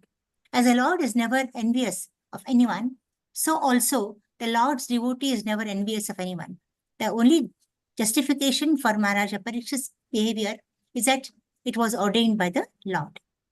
Hare Krishna, Mataji. Hare Krishna. Mataji, continue the next one also. It's more or less. Yeah. Satu Brahma Rished Amshe. Satu Brahma Rished Amse. Gatasam Uragam Risha. Gatasum Uragam Rusha Vinikachan Tanuskotya Vinirgachan Dhanuskotya Nidhaya Puram Agataha. Nidhaya Puram Agataha. Translation. May I little kindly raise the screen? Yeah. Translation. While leaving, the king, being so insulted, picked up a lifeless snake with his bow and angrily placed it on the shoulder of the sage. Then he returned to his palace. Purport. The king thus treated the sage tit for tat, although he was never accustomed to such silly actions. By the will of the Lord, the king, while going away, found a dead snake in front of him, and he thought that the sage who had coldly received him thus might be coldly rewarded by being offered a garland of a dead snake. In the ordinary course of dealing, this was not very unnatural. But in the case of Maharaja Parikshit's dealing with the Brahmana sage, this was certainly unprecedented. It so happened by the will of the Lord. Hare Krishna. Hare Krishna, very nice, Mataji. Mataji, you can keep the screen on because my explanation is just 2 minutes and 31 somebody can read in a minute. So what we are talking about is Parikshit Maharaj.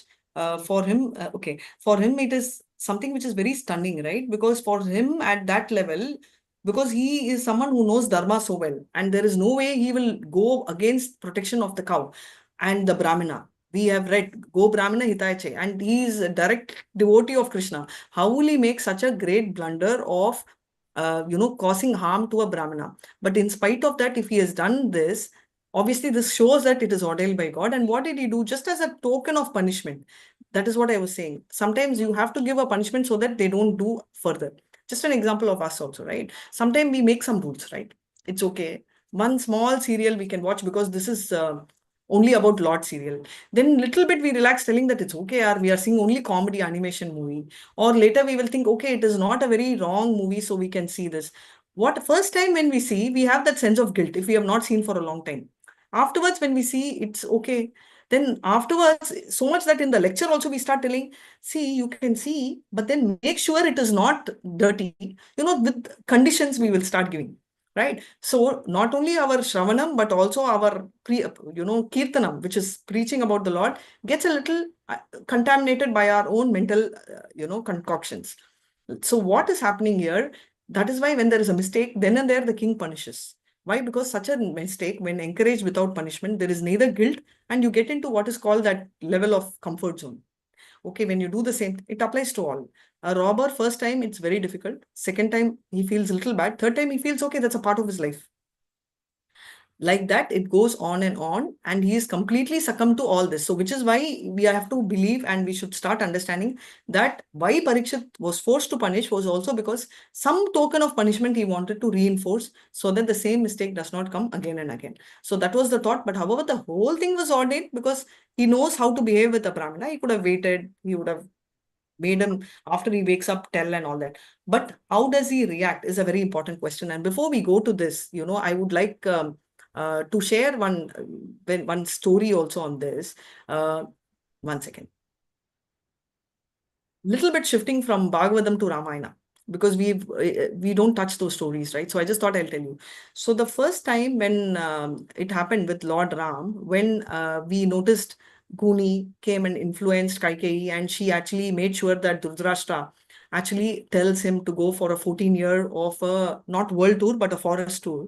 And the previous day, Rama was supposed to become the king. And the next day, he had to go to forest. Rama had no reaction. And Lord Bharata, what happened when Lord Rama was very calm and composed, Lord Bharata comes there and he is very upset with his mother.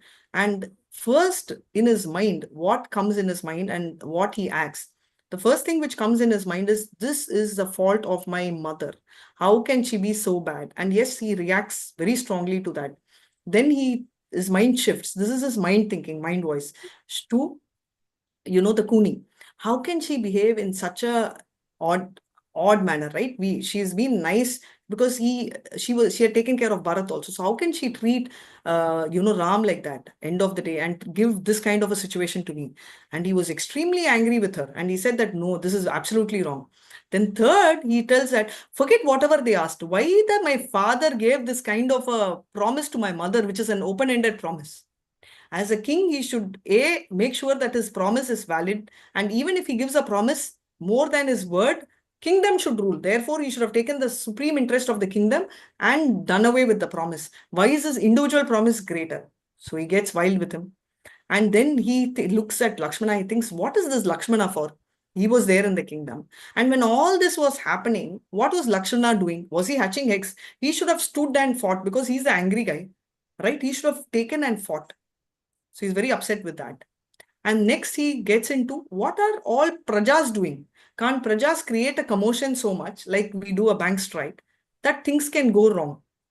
And that is, the fault of the praja. So each time when he does this in his mind, he thinks it's the fault of his mother, it's the fault of the Guni, it's the fault of the father, it's the fault of Lakshmana, it's the fault of praja.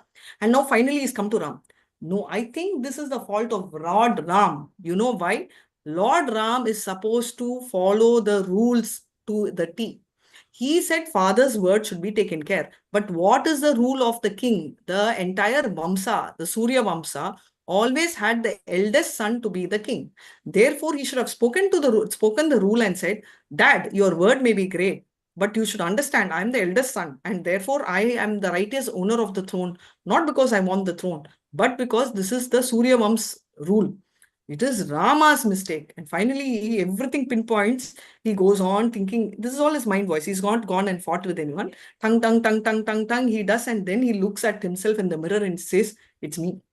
Right? Had I not been there in the first place, two things could have happened. Had I been here in the first place, I could have stopped it. No problem. That is a different issue I had gone. Had I not been born only in the first place, right? Then this would have not happened. So everything, the cause and the sole reason for the entire thing to happen and for today Lord Ram to go there is me.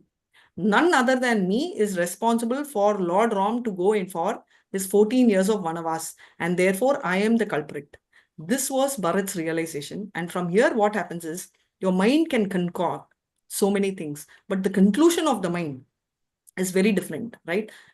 It also concocted like us, A, B, C, and this is the reason. But the final solution which he came down with is, I am the sole proprietor reason for Ram to go to Vanavas. So why I'm saying this is, every time when there is a problem, we start justifying. And one time we should just go before the mirror and see, is there any way I am responsible? We need not tell the word, but at least we should know where we are, right? So the first thing is we should ask ourselves, is there any part contribution of us? So everywhere the reason for this is because of the fact that there is some expectations we draw. As I said, like a friend means she should call on a. So there is something called tick off, right? There is a target. You'll be wondering, why am I saying target? Because in sales, this is a very common and not a very accepted word in the material world. Target means something which is beyond what you should ideally do. So in sales, if you can sell 100 pens, the target which will be given is 150. So the target is a number which you have to achieve. Like that, we also have sub-targets. Mom means she should do this, target 1, target 2. Spouse means target 1, target 2. Friend means target 1. And if we don't hit the target, the problem what happens to us is we get angry, we get greedy if we achieve the target, we get angry if we don't achieve the target. And bottom, to start with all this is there is a lust, there is a desire to achieve the target. So this one, we can take Bharat as an example to think as to how. This is just an example from how he saw, and he said that he himself is responsible. So like that, we are going to go back to Srimad Bhagavatam, where Parikshit starts taking responsibility from the very start of what happened and why and how he is responsible. Instead of justifying, he pinpoint himself as to how he went wrong. So let's go back to the verse and see that. Hare Krishna. Yes, Lalita Mataji. 31st verse, who wants to read? Please go ahead. May I? Nobody. Yeah, please. Yeah. Hare Krishna. Esha kim nibrita shesha. Esha kim nibrita shesha. Karano milite kshanaha. Karano milite kshanaha. Drisha samadhir aho swit. Drisha samadhir aho swit. Kim nu syat kshatra bandhubihi. Kim nu syat kshatra bandhubihi. Krishna. Translation in purport by His Divine Grace Srila Prabhupada ki jai. Upon returning, he began to contemplate and argue within himself whether the sage had actually been in meditation, with senses concentrated and eyes closed, or whether he had just been feigning trance just to avoid receiving a lower kshatriya. Purport. The king, being a devotee of the Lord, did not approve of his own action, and thus he began to wonder whether the sage was really in a trance or was just pretending in order to avoid receiving the king, who was a kshatriya and therefore lower in rank. Repentance comes in the mind of a good soul as soon as he commits something wrong. Srila Vishwanatha Chakravarti Thakura and Srila Jiva Goswami do not believe that the king's action was due to his past misdeeds. The arrangement was so made by the Lord just to call the king back home, back to Godhead. Shall I continue, Mataji? Yeah, please go ahead and continue. According to Srila Vishwanatha Chakravarti, the plan was made by the will of the Lord, and by the will of the Lord. And by the will of the Lord, the situation of frustration was created. The plan was that for his so-called misdeed, the king would be cursed by an inexperienced Brahmana boy infected by the influence of Kali, and thus the king would leave his hearth and home for good. His connections with Srila Sukadeva Goswami would enable the presentation of the great Srimad Bhagavatam, which is considered to be the book Incarnation of the Lord. This book, Incarnation of the Lord, gives much fascinating information of the transcendental pastimes of the Lord, like his Rasa Leela with the spiritual covered damsels of Brajabhumi. This specific pastimes of the Lord has a specific significance because anyone who properly learns about this particular pastimes of the Lord will certainly be dissuaded from the mundane sex desire and be placed on the path of sublime devotional service to the Lord. The pure devotee's mundane frustration is meant to elevate the devotees to a higher transcendental position. By placing Arjuna and the Pandavas in frustration due to the intrigue of their cousin brothers, the prelude of the battle of Kurukshetra was created by the Lord. This was to incarnate the sound representative of the Lord, Bhagavad Gita. So by placing King Parikshit in an awkward position, the incarnation of Srimad Bhagavatam was created by the will of the Lord. Being distressed by hunger and thirst was only a show, because the king endured much even in the womb of his mother. He was never disturbed by the glaring heat of the Brahmastra released by Ashwatthama. The king's distressed condition was certainly unprecedented. The devotees like Maharaja Parikshit are powerful enough to forbear such distresses by the will of the Lord, and they are never disturbed. The situation in this case was therefore all planned by the Lord. Hare Krishna.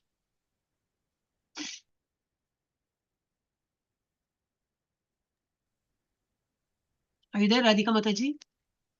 You are Hare Krishna, sorry, I was talking in mute. Till 31, there is one part, and the rest of the things from 32 is another part of where we are introducing how Shringi reacts.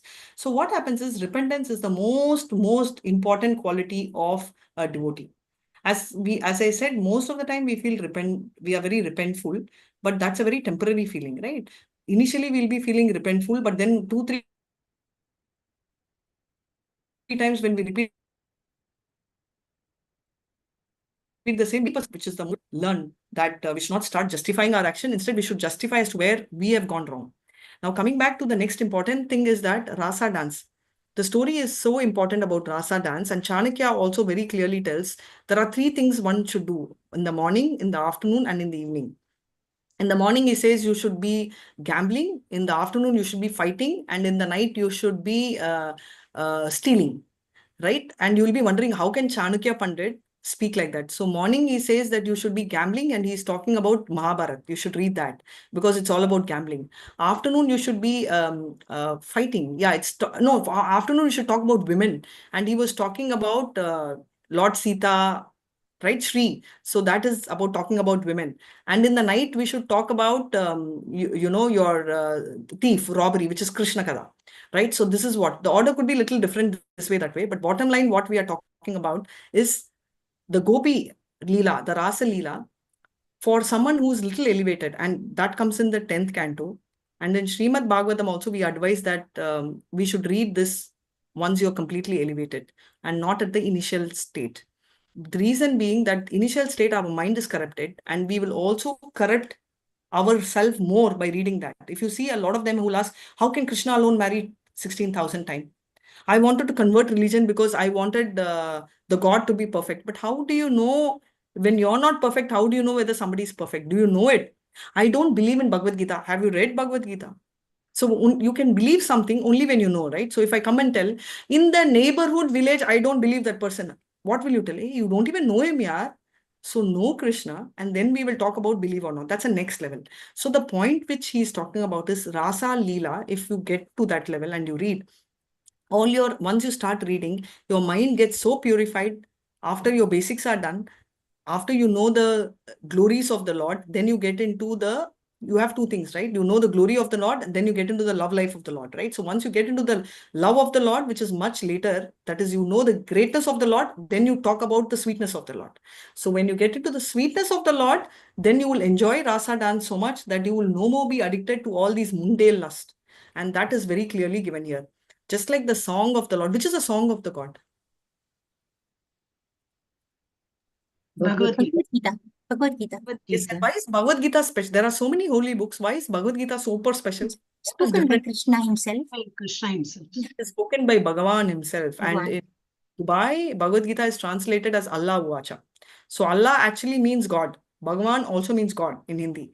Though we related telling Allah is Muslim God, Bhagavan is Hindi God or North God, actually it means God in a different language.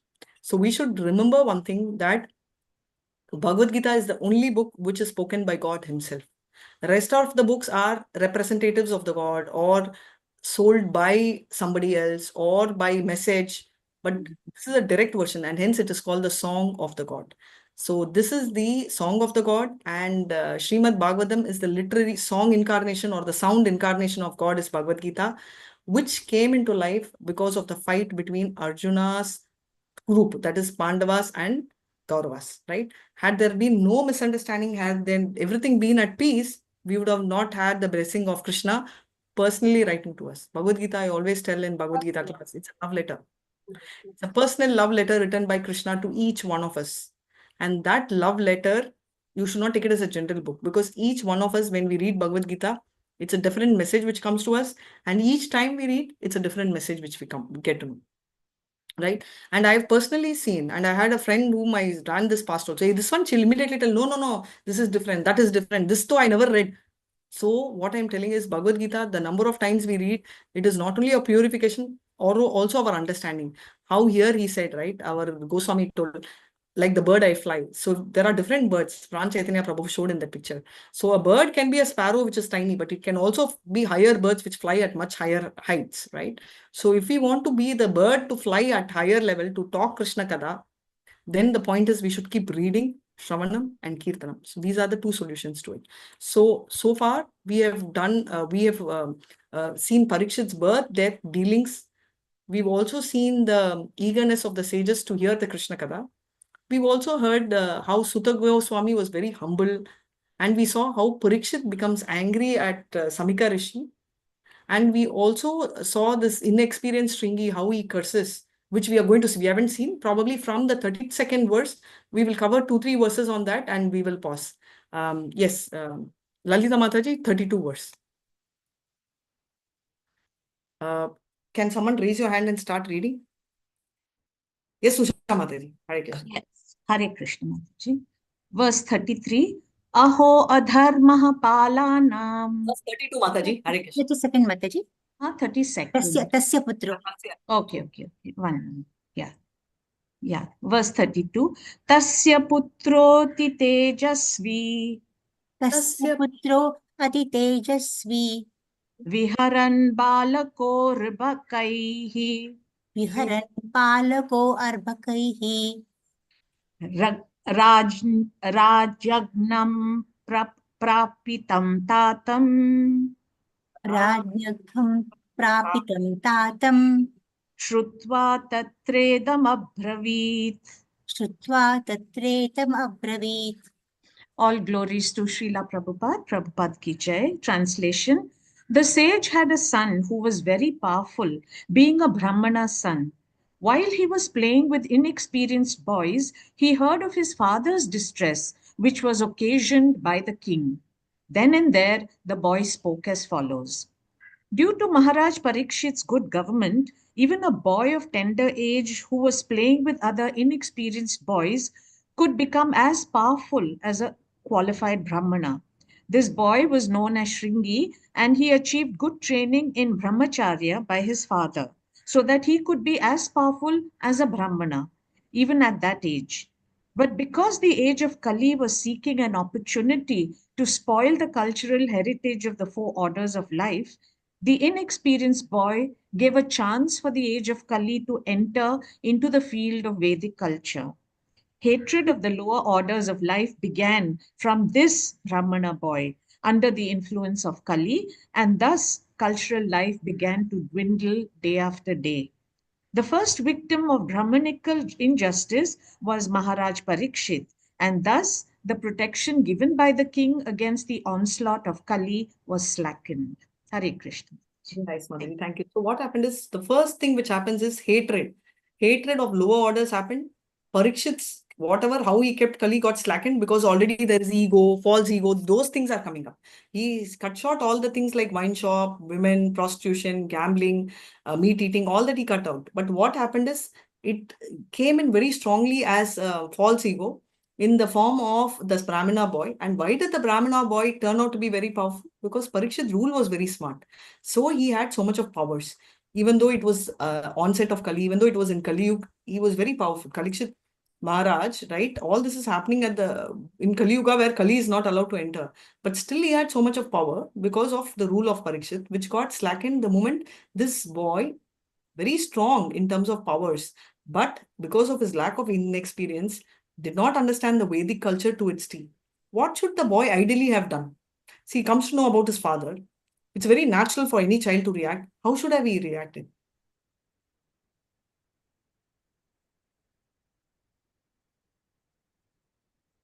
What if you were to advise Shringi, what would you tell? Shringi, very good. Gives up. He could have gone and removed that snake from his father's. Exactly, he could have gone and removed that snake. The father would have not even known. But I'm angry. I can't hold it. I have the urge. Vacho Vegam. Vegam means speed also, no? So I can't control my anger. Urge. Ask his father for his advice. Absolutely. Tadvidhi pani pratena. So here is where you have to have a humble submission. His father was a spiritual master. Go and ask him what to do.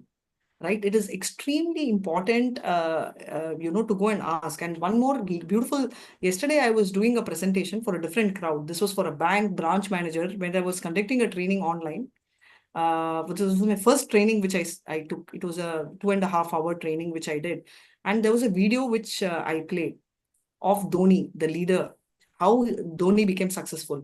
In that, there are 3 points which he tells. The first point, which he spoke about, is that I am successful because I do and I don't expect results. Right? So this sounded very familiar when I heard it. The next point he said is, I would always want to give the best because I will have something, whatever I can do in my strength, right? In my capacity or my capability or whatever is ordained by me, what I can do, I will do. Third is I take advice. It could be from my coach or my parents, but right source, I take advice. So then that was the end of video. And then I understood, oh my God, this is nothing but the 3 shlokas. Karma nevadhikaraste ma paleshu kadachana ma karma palaheturbhur ma te karmani swakarmani. Do your karma, don't expect the results, right? The next one is whatever I am capable of doing, whatever I am equipped with, right? Chatur Varna Mayati, so whatever my level can go. It was typically like the caste thing, though it was a little modified and I could not get the exact English version of what he spoke. And the last one, what he was talking about is take preaching, Tadvidhi Pranipatena. So basically, if you see, what makes him successful is that he has not quoted the name Bhagavad Gita, but all the 3 things he told is nothing but Bhagavad Gita. The important 3 lines of preaching, right?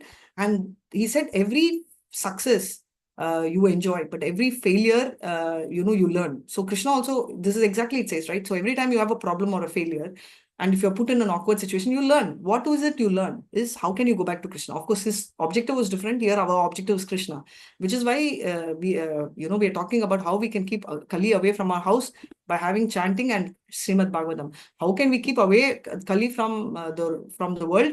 By chanting and by having these audios, radios and all, read Srimad Bhagavatam or the holy names of the Lord.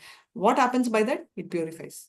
So Prabhupada in his lectures, he had mentioned, right? I think Pranchayanatera Prabhu had mentioned this, that what is beautiful is that from a pure soul and an impure soul, a pure soul, I mean, by a person who does right thing and wrong thing.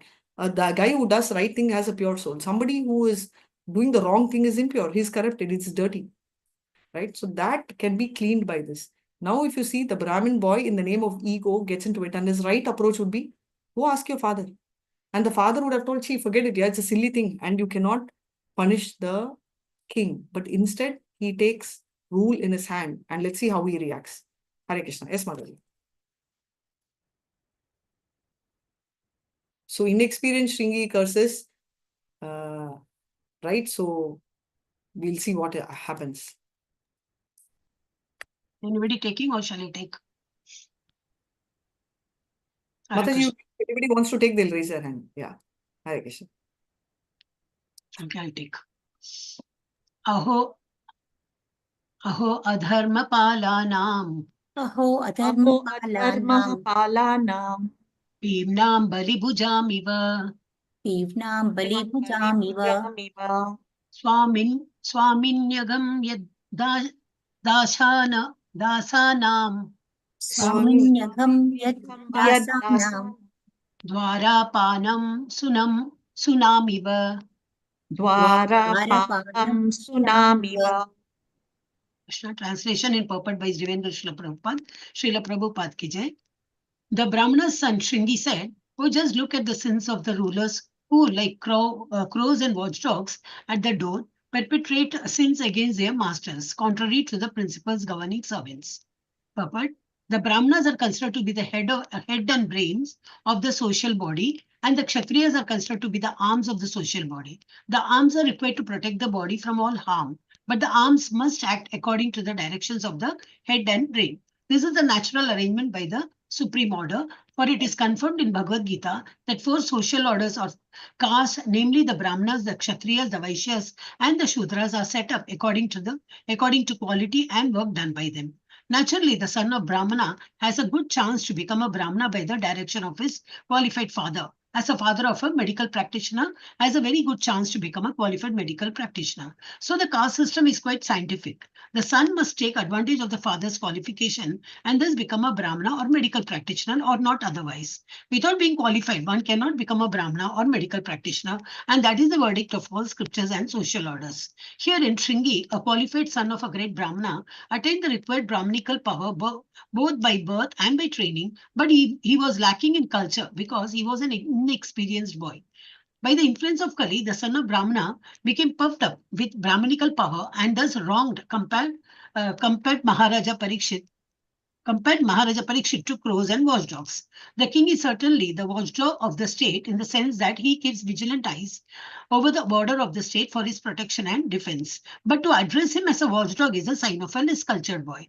Thus, the downfall of Brahmanical powers began as they gave importance to birthright without culture. The downfall of a Brahmana caste began in the age of Kali. And since Brahmanas are the heads of the social order, all other orders of society also began to deteriorate. This beginning of Brahminical deterioration was highly deplored by the father of Shringi, as we will find. It is very important. Mataji, 2 minutes. Let the screen be there. Don't remove because it's just 2 minutes. So this explanation we already told, right? The Brahmana boy, he was qualified. He was also by birth. He had the right. But the problem is he had lack of experience, and also with Kali entering, both worked against. And this was the downfall of Brahmin. It says that this was the downfall of Brahminical powers. From here only the power of Brahmanas fell down. And also the victim was Parikshit. So these 2 things are very, very evident from this thing, and it is very important. See, somebody can do a work. For example, my mom, right? Just because my mom sweeps the house and cleans the vessels, I can't call my mom a, maid. I can't call her that way. Just because my father goes out and lifts, bags and works hard, you can't call him kuliwala. Right. So same way, a king may be a watchdog from a state point of view, but that does not make or give the right for a Brahmana boy to accuse a king with those words, because king is a representative of the god. And Parikshit, imagine, is such an elevated representative, right? Because he is actually like Ramarajam Yudhishthira ruled, and Parikshit was exactly following the footsteps of his great-grandfather's fathers. great-grandfather and Krishna's words, and he was so perfect. In spite of that, the Brahmana took the power in his own hand, very clearly showed how puffed up he was with the power.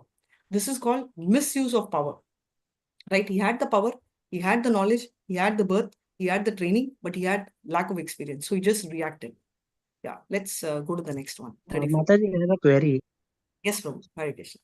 Mataji, even as we are speaking about Shringi, that he did not act appropriately. Similarly, at that point of moment, even Maharaj Parikshit also did not act appropriately by hanging the snake in the in the neck of the Rishi.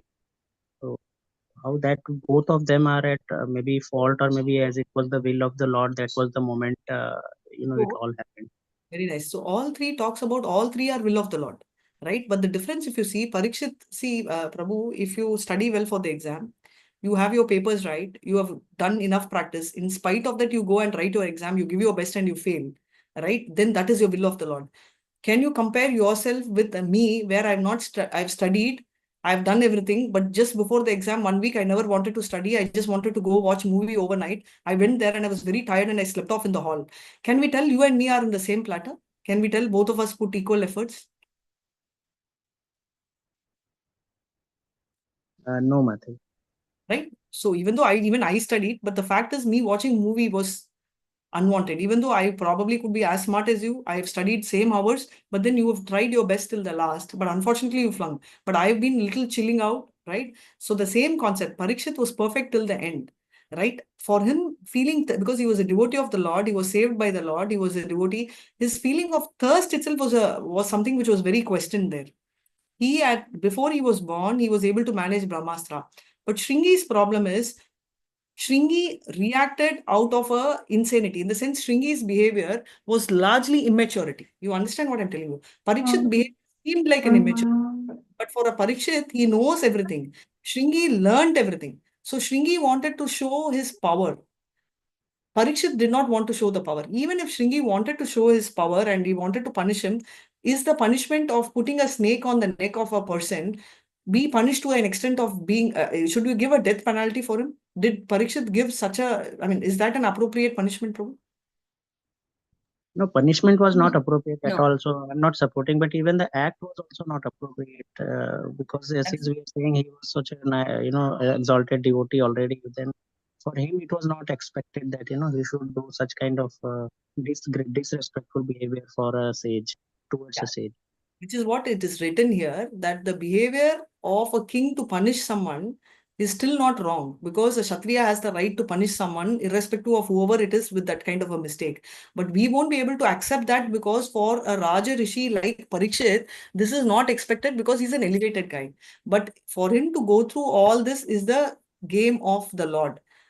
Another place in Srimad Bhagavatam itself is written that all three are not at fault, which is why if you notice, Shringi does not get punished. They do not penalize Shringi. But what happens is the Brahminical culture from there starts deteriorating.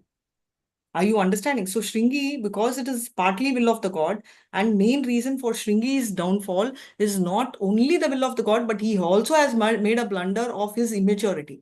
He should ideally go and act. For a king, how he managed Kali single-handed, right? He knew what to do. He did the right thing for Kali. Same way, Parikshit, what he did is not wrong, but it is inappropriate because he's a Raja Rishi. But for Shringi, what he did itself is wrong, because he cannot curse a king who's a very powerful leader. Two, he cannot, even if he's cursing, the punishment does not match. Would anybody give a death punishment for someone who's doing such a small thing? Even if you curse, a cursing is a very strong statement, right? And will anybody curse? Take us itself. If someone tells that we are going to die in 1 week out of cancer, and someone curses us and will we die, what will we be? Both we can't tolerate, but what will make us very angry?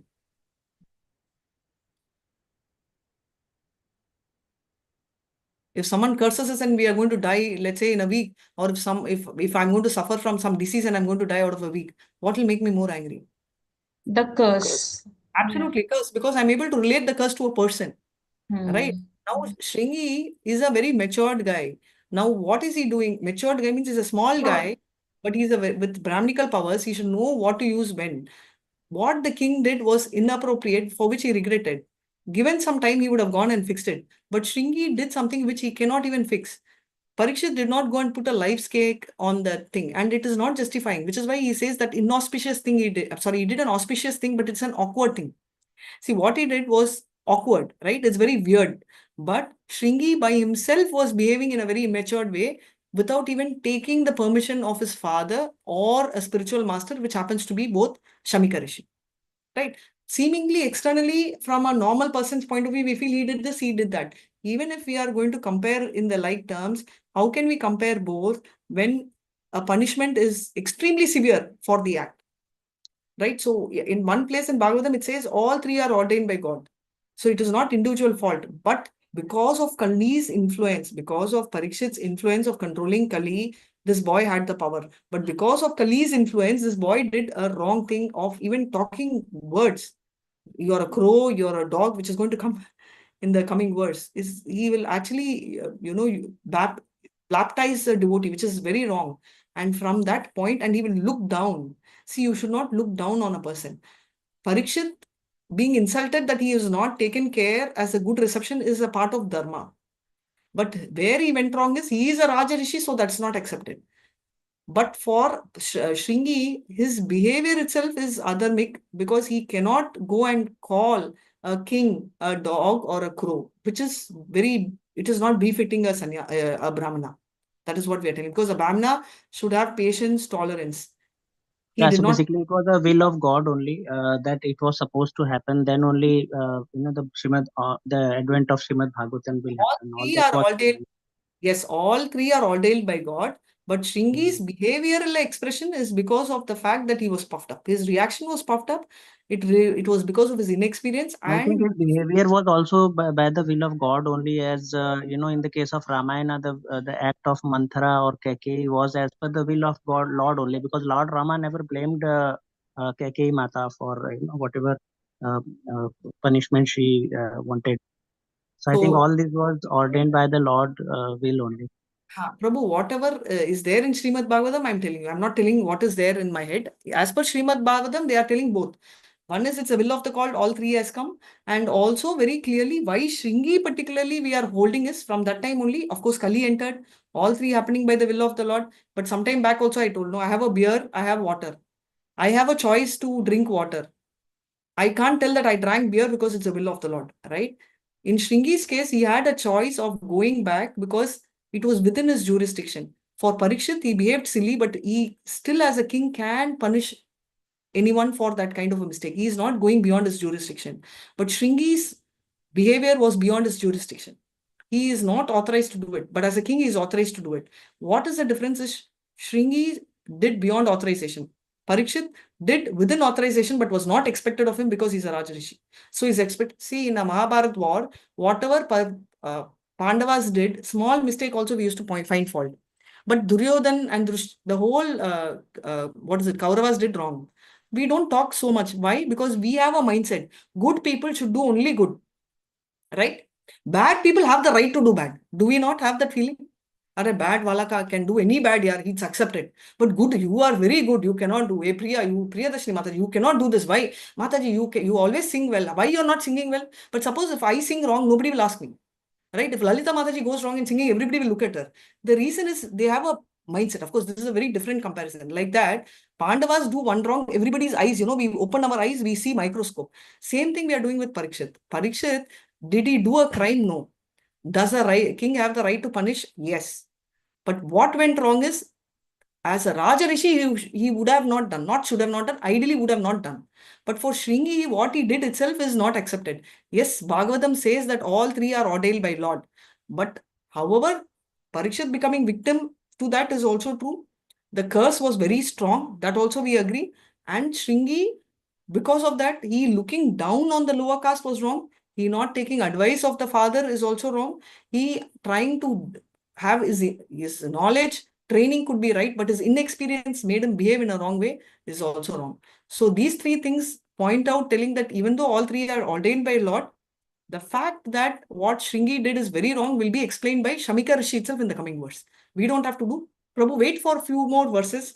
If you still don't have clarity, Pran Prabhu will come next week. Probably, he will be able to answer in a way which can be more convincing to you. Is that okay with you, Prabhu? No. Fully agreed with you, Mataji. There is no confusion at all. Sure. Thank you, Prabhu. Agreed. Thank you. I just thought, Mataji. Yeah, sure. Please, all of us should be throwing a lot of thoughts. And Bhagavatam, when I first read, I used to feel, oh my God, what is this Indra? What is this Indra doing so much wrong? Right? That was my view. And then I understood, just imagine Indra is, and why Krishna is forgiving. Boss, Krishna is forgiving me only, na? I am sitting here in Kali Yuga and hatching eggs. And Krishna is so kind and he's forgiving me. Why can't he forgive Indra, who is a good devotee, who is doing as per instructions of Lord? So what is happening is, again, I'm also seeing with the magnitude, what do you call it? Microscopic eye, right? I'm zooming the mistake and saying Indra is good guy, he's not supposed to do bad, but Radhika can do bad because she's okay. She's an average person. This is my own level of judgment about myself to justify me. But when I look at Indra, he's doing 99 good things. One thing is going wrong. In the entire stories, 4-5 places Indra can be wrong. But in an entire day, there are 4-5 places, maybe I'll do right. The balance, 96 times I'm doing wrong. I don't feel great about it. I mean, I don't feel wrong about me. But I feel wrong about Indra. Why? Because I feel Radhika has the right to do mistake because Radhika is an average person. Indra is super. He cannot make mistake. So what I'm telling you, Prabhu, is we have set our own mindsets and standards on all these characters. But Bhagavatam tells us to understand that all these great people also can make mistake and God forgives them and takes them. So Shringi also made a mistake. It is ordained by Lord, but it is not a accepted mistake of Shringi because what he gave as a punishment is not justified at all. What Parikshit did was childish, but what Shringi did was what do you say? What was above the mark, above the benchmark. Excuse me, Radhika Mataji, there is a proverb in Tamil, Yanikum Adi Sarugum. Okay. You got it? Okay, elephant also can slip, right? Yes. And elephant walks with all strong legs, 4 legs. But that also can slip at any time. For the stronger person, you can tell us the elephant walking. Very nice. Sure, Mataji. Thank you so much. Hare Krishna. Sure. So let's do this verse and we'll stop after this or 35. Yeah. Thank you, Mataji. 34. 12, Mataji. Oh, okay. How big is this verse, Mataji? Take 10 minutes. 34 and stop. 34. Hare Krishna. Thanks. Just 2 minutes. Who's reading? Murli Prabhuji? Okay, nobody is reading. Yeah, Priyadarshan. Pramanaihi Kshatrabandhurhi. Pramanai Kshatrabandhurhi. Grihapalo Nirupitaha. Grihapalo Nirupitaha. Sakatham Tadgrahe Dvasta. Sakatham Tadgrahe Dvasta. Shabhandam Bhoktum Arhati. Shabhandam Bhoktum Arhati. Translation. The descendants of the kingly orders are definitely designated as watchdogs, and they must keep themselves at the door. On what grounds can dogs enter the house and claim to dine with the master on the same plate? But the inexperienced Brahmana boy certainly knew that the king asked for water from his father, and the father did not respond.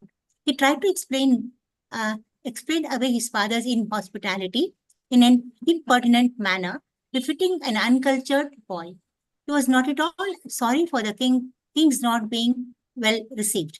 On the contrary, he justified the wrong act in a way characteristic of the Brahmanas of Kali Yuga. He compared the king to a watchdog, and so it was wrong for the king to enter the home of a Brahmana and ask for water from the same pot. The dog is certainly reared by its master, but that does not mean that the dog shall claim to dine and drink from the same pot. This mentality of false prestige is the cause of downfall of the perfect social order. And we can see that in the beginning, it was started by the inexperienced son of a Brahmana. As a dog is never allowed to enter within the room and hearth, although it is reared by the master. Similarly, according to Shringi, the king had no right to enter the house of Shamaka Rishi. According to the boy's opinion, the king was on the wrong side and not his father, and thus he justified his silent father. Thank you so much, Mataji. We can stop here. Hare Krishna. Yeah, So, Prabhu, why I wanted 34 to be read is because I hope this gives a clearer answer to you, where the major mistake is welcome even an enemy in a great way. But you see, there is a mistake which has happened. Shringi's ideal way should have been what? Oh my God, my dad was actually in trance. Had I been there, I would have handled it differently. Generally, we talk like that, right? Had I been there, it could have been, if there is a lot of fight in the house, whether we are doing any quality or not, the first thing which will come to us is, I should have, because I felt that. Whenever I feel my daughter or my husband has had a fight, I'll be thinking as if I'm the Lord of the universe. Had I been there, nothing would have happened. I should have been there. I always feel that. And I also make it a point whenever our exams are there, I make sure I'm at home, right? As if I'm the protector of the house, right? Now, why I'm saying this is the mindset of a very average person also gives to the extent that somewhere things could have been controlled if we have been there. So did Bharat Maharaj think. Like I'm talking about Lord Bharat in, Lord Ram's brother. So everybody will point somewhere themselves. Oh, okay, maybe he was very thirsty. Little bit of justification we'll do. No, maybe that king is a sweet guy. He was saved by Lord. He saved us from Kali because he's a very knowledgeable guy, Shringi. Maybe he, was thirsty. Maybe I don't understand. Let's go and fight with the king. What went wrong? Really, we don't know what happened. We've got a version, but we've never heard the other version. Right. See, today I'm just giving an example, Prabhu. If let's say, let's say Usha Mataji, right? Usha Mataji, for example, I'm just shouting at Usha Mataji, right? What you will tell, Mataji, you're very rude, you were talking. But at least there'll be one person to tell, okay, you are shouting at Usha Mataji. Why did you shout? You will ask or not? Why did you shout? Is there a reason? Now, my reason may be justified, may not be justified. I'm not getting there. But at least you should give a hear as to why I acted.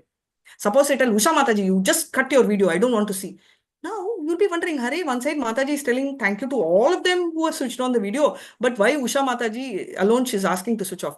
If you ask me, I may give a different reason. I may tell, no, I saw Usha Mataji was having a video on and she was eating chicken. I'm just giving an example. Sorry, Usha Mataji. So what you will tell, oh, maybe Mataji was right, but maybe she could have spoken softly, or she had a video button she could have switched off. Why did she call the attention? You will give reasons, right? But at least you should hear me.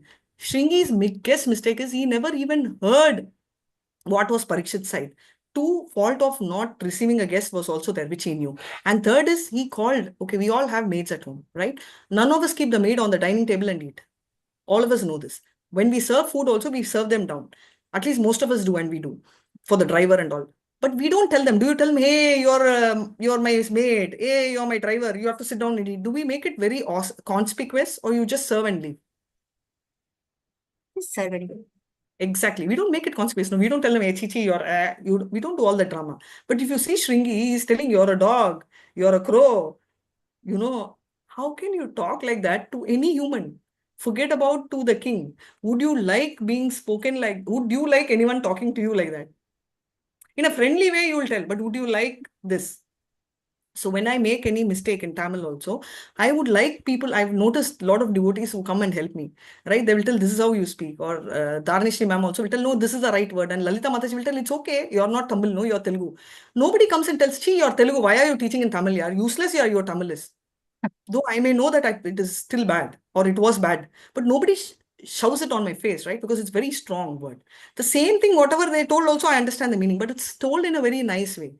That is called culture. What is culture? Culture is about how you project things nicely, right? You don't tell, Mataji, what is this, Mataji? You've put chandan with one patte. Don't do all that. We don't do that. We tell, Mataji, your chandan looks very nice. Why is that patte disturbing you? Put it across in a very sweet way. That is called sweetness of listening, right? 6 things, if you remember, which Krishna tells in Bhagavad Gita as the Rakshasa gunas, right? Asura Nam is harsh talk. What is the Shringi? Brahmins are known for soft talk. And here he is behaving in such a rude fashion, right? So I'm sorry for taking this time, because when I first read Bhagavatam, I had exactly the same thought which he told, with Ajit Prabhu had. So which is why I went again and again and again and tried to understand from a devotee's perspective, though I'm not one. So I've tried hard to get that into my head. That is why I just thought I'll spend that 9 minutes to read this verse, because it answers a lot of questions of us. With this, any doubts you can ask. Otherwise, vanchakalpatarubhyascha kripa sindhubhye vacha patitanan pavanebhyo vaishnavebhyo namo nama ananta koti vaishnavesh namacharya. Attendance leave is Bol Mataji. Intensely. Attendance, I have no idea. Rohini Mataji, anywhere here around? No. Hare Krishna. Prabhu, I'm sorry, I can't find the attendance in my box. I checked with Pran Chaitanya Prabhu, he's traveling. So we will have the attendance done next week for both weeks, for today and next week. Is that okay? Thank you so much. Thank you. If Thank you, there's It is not a Hare Krishna. problem. It is not necessary also. Okay. Thank you, Prabhu. Hare Krishna. Hare Yes.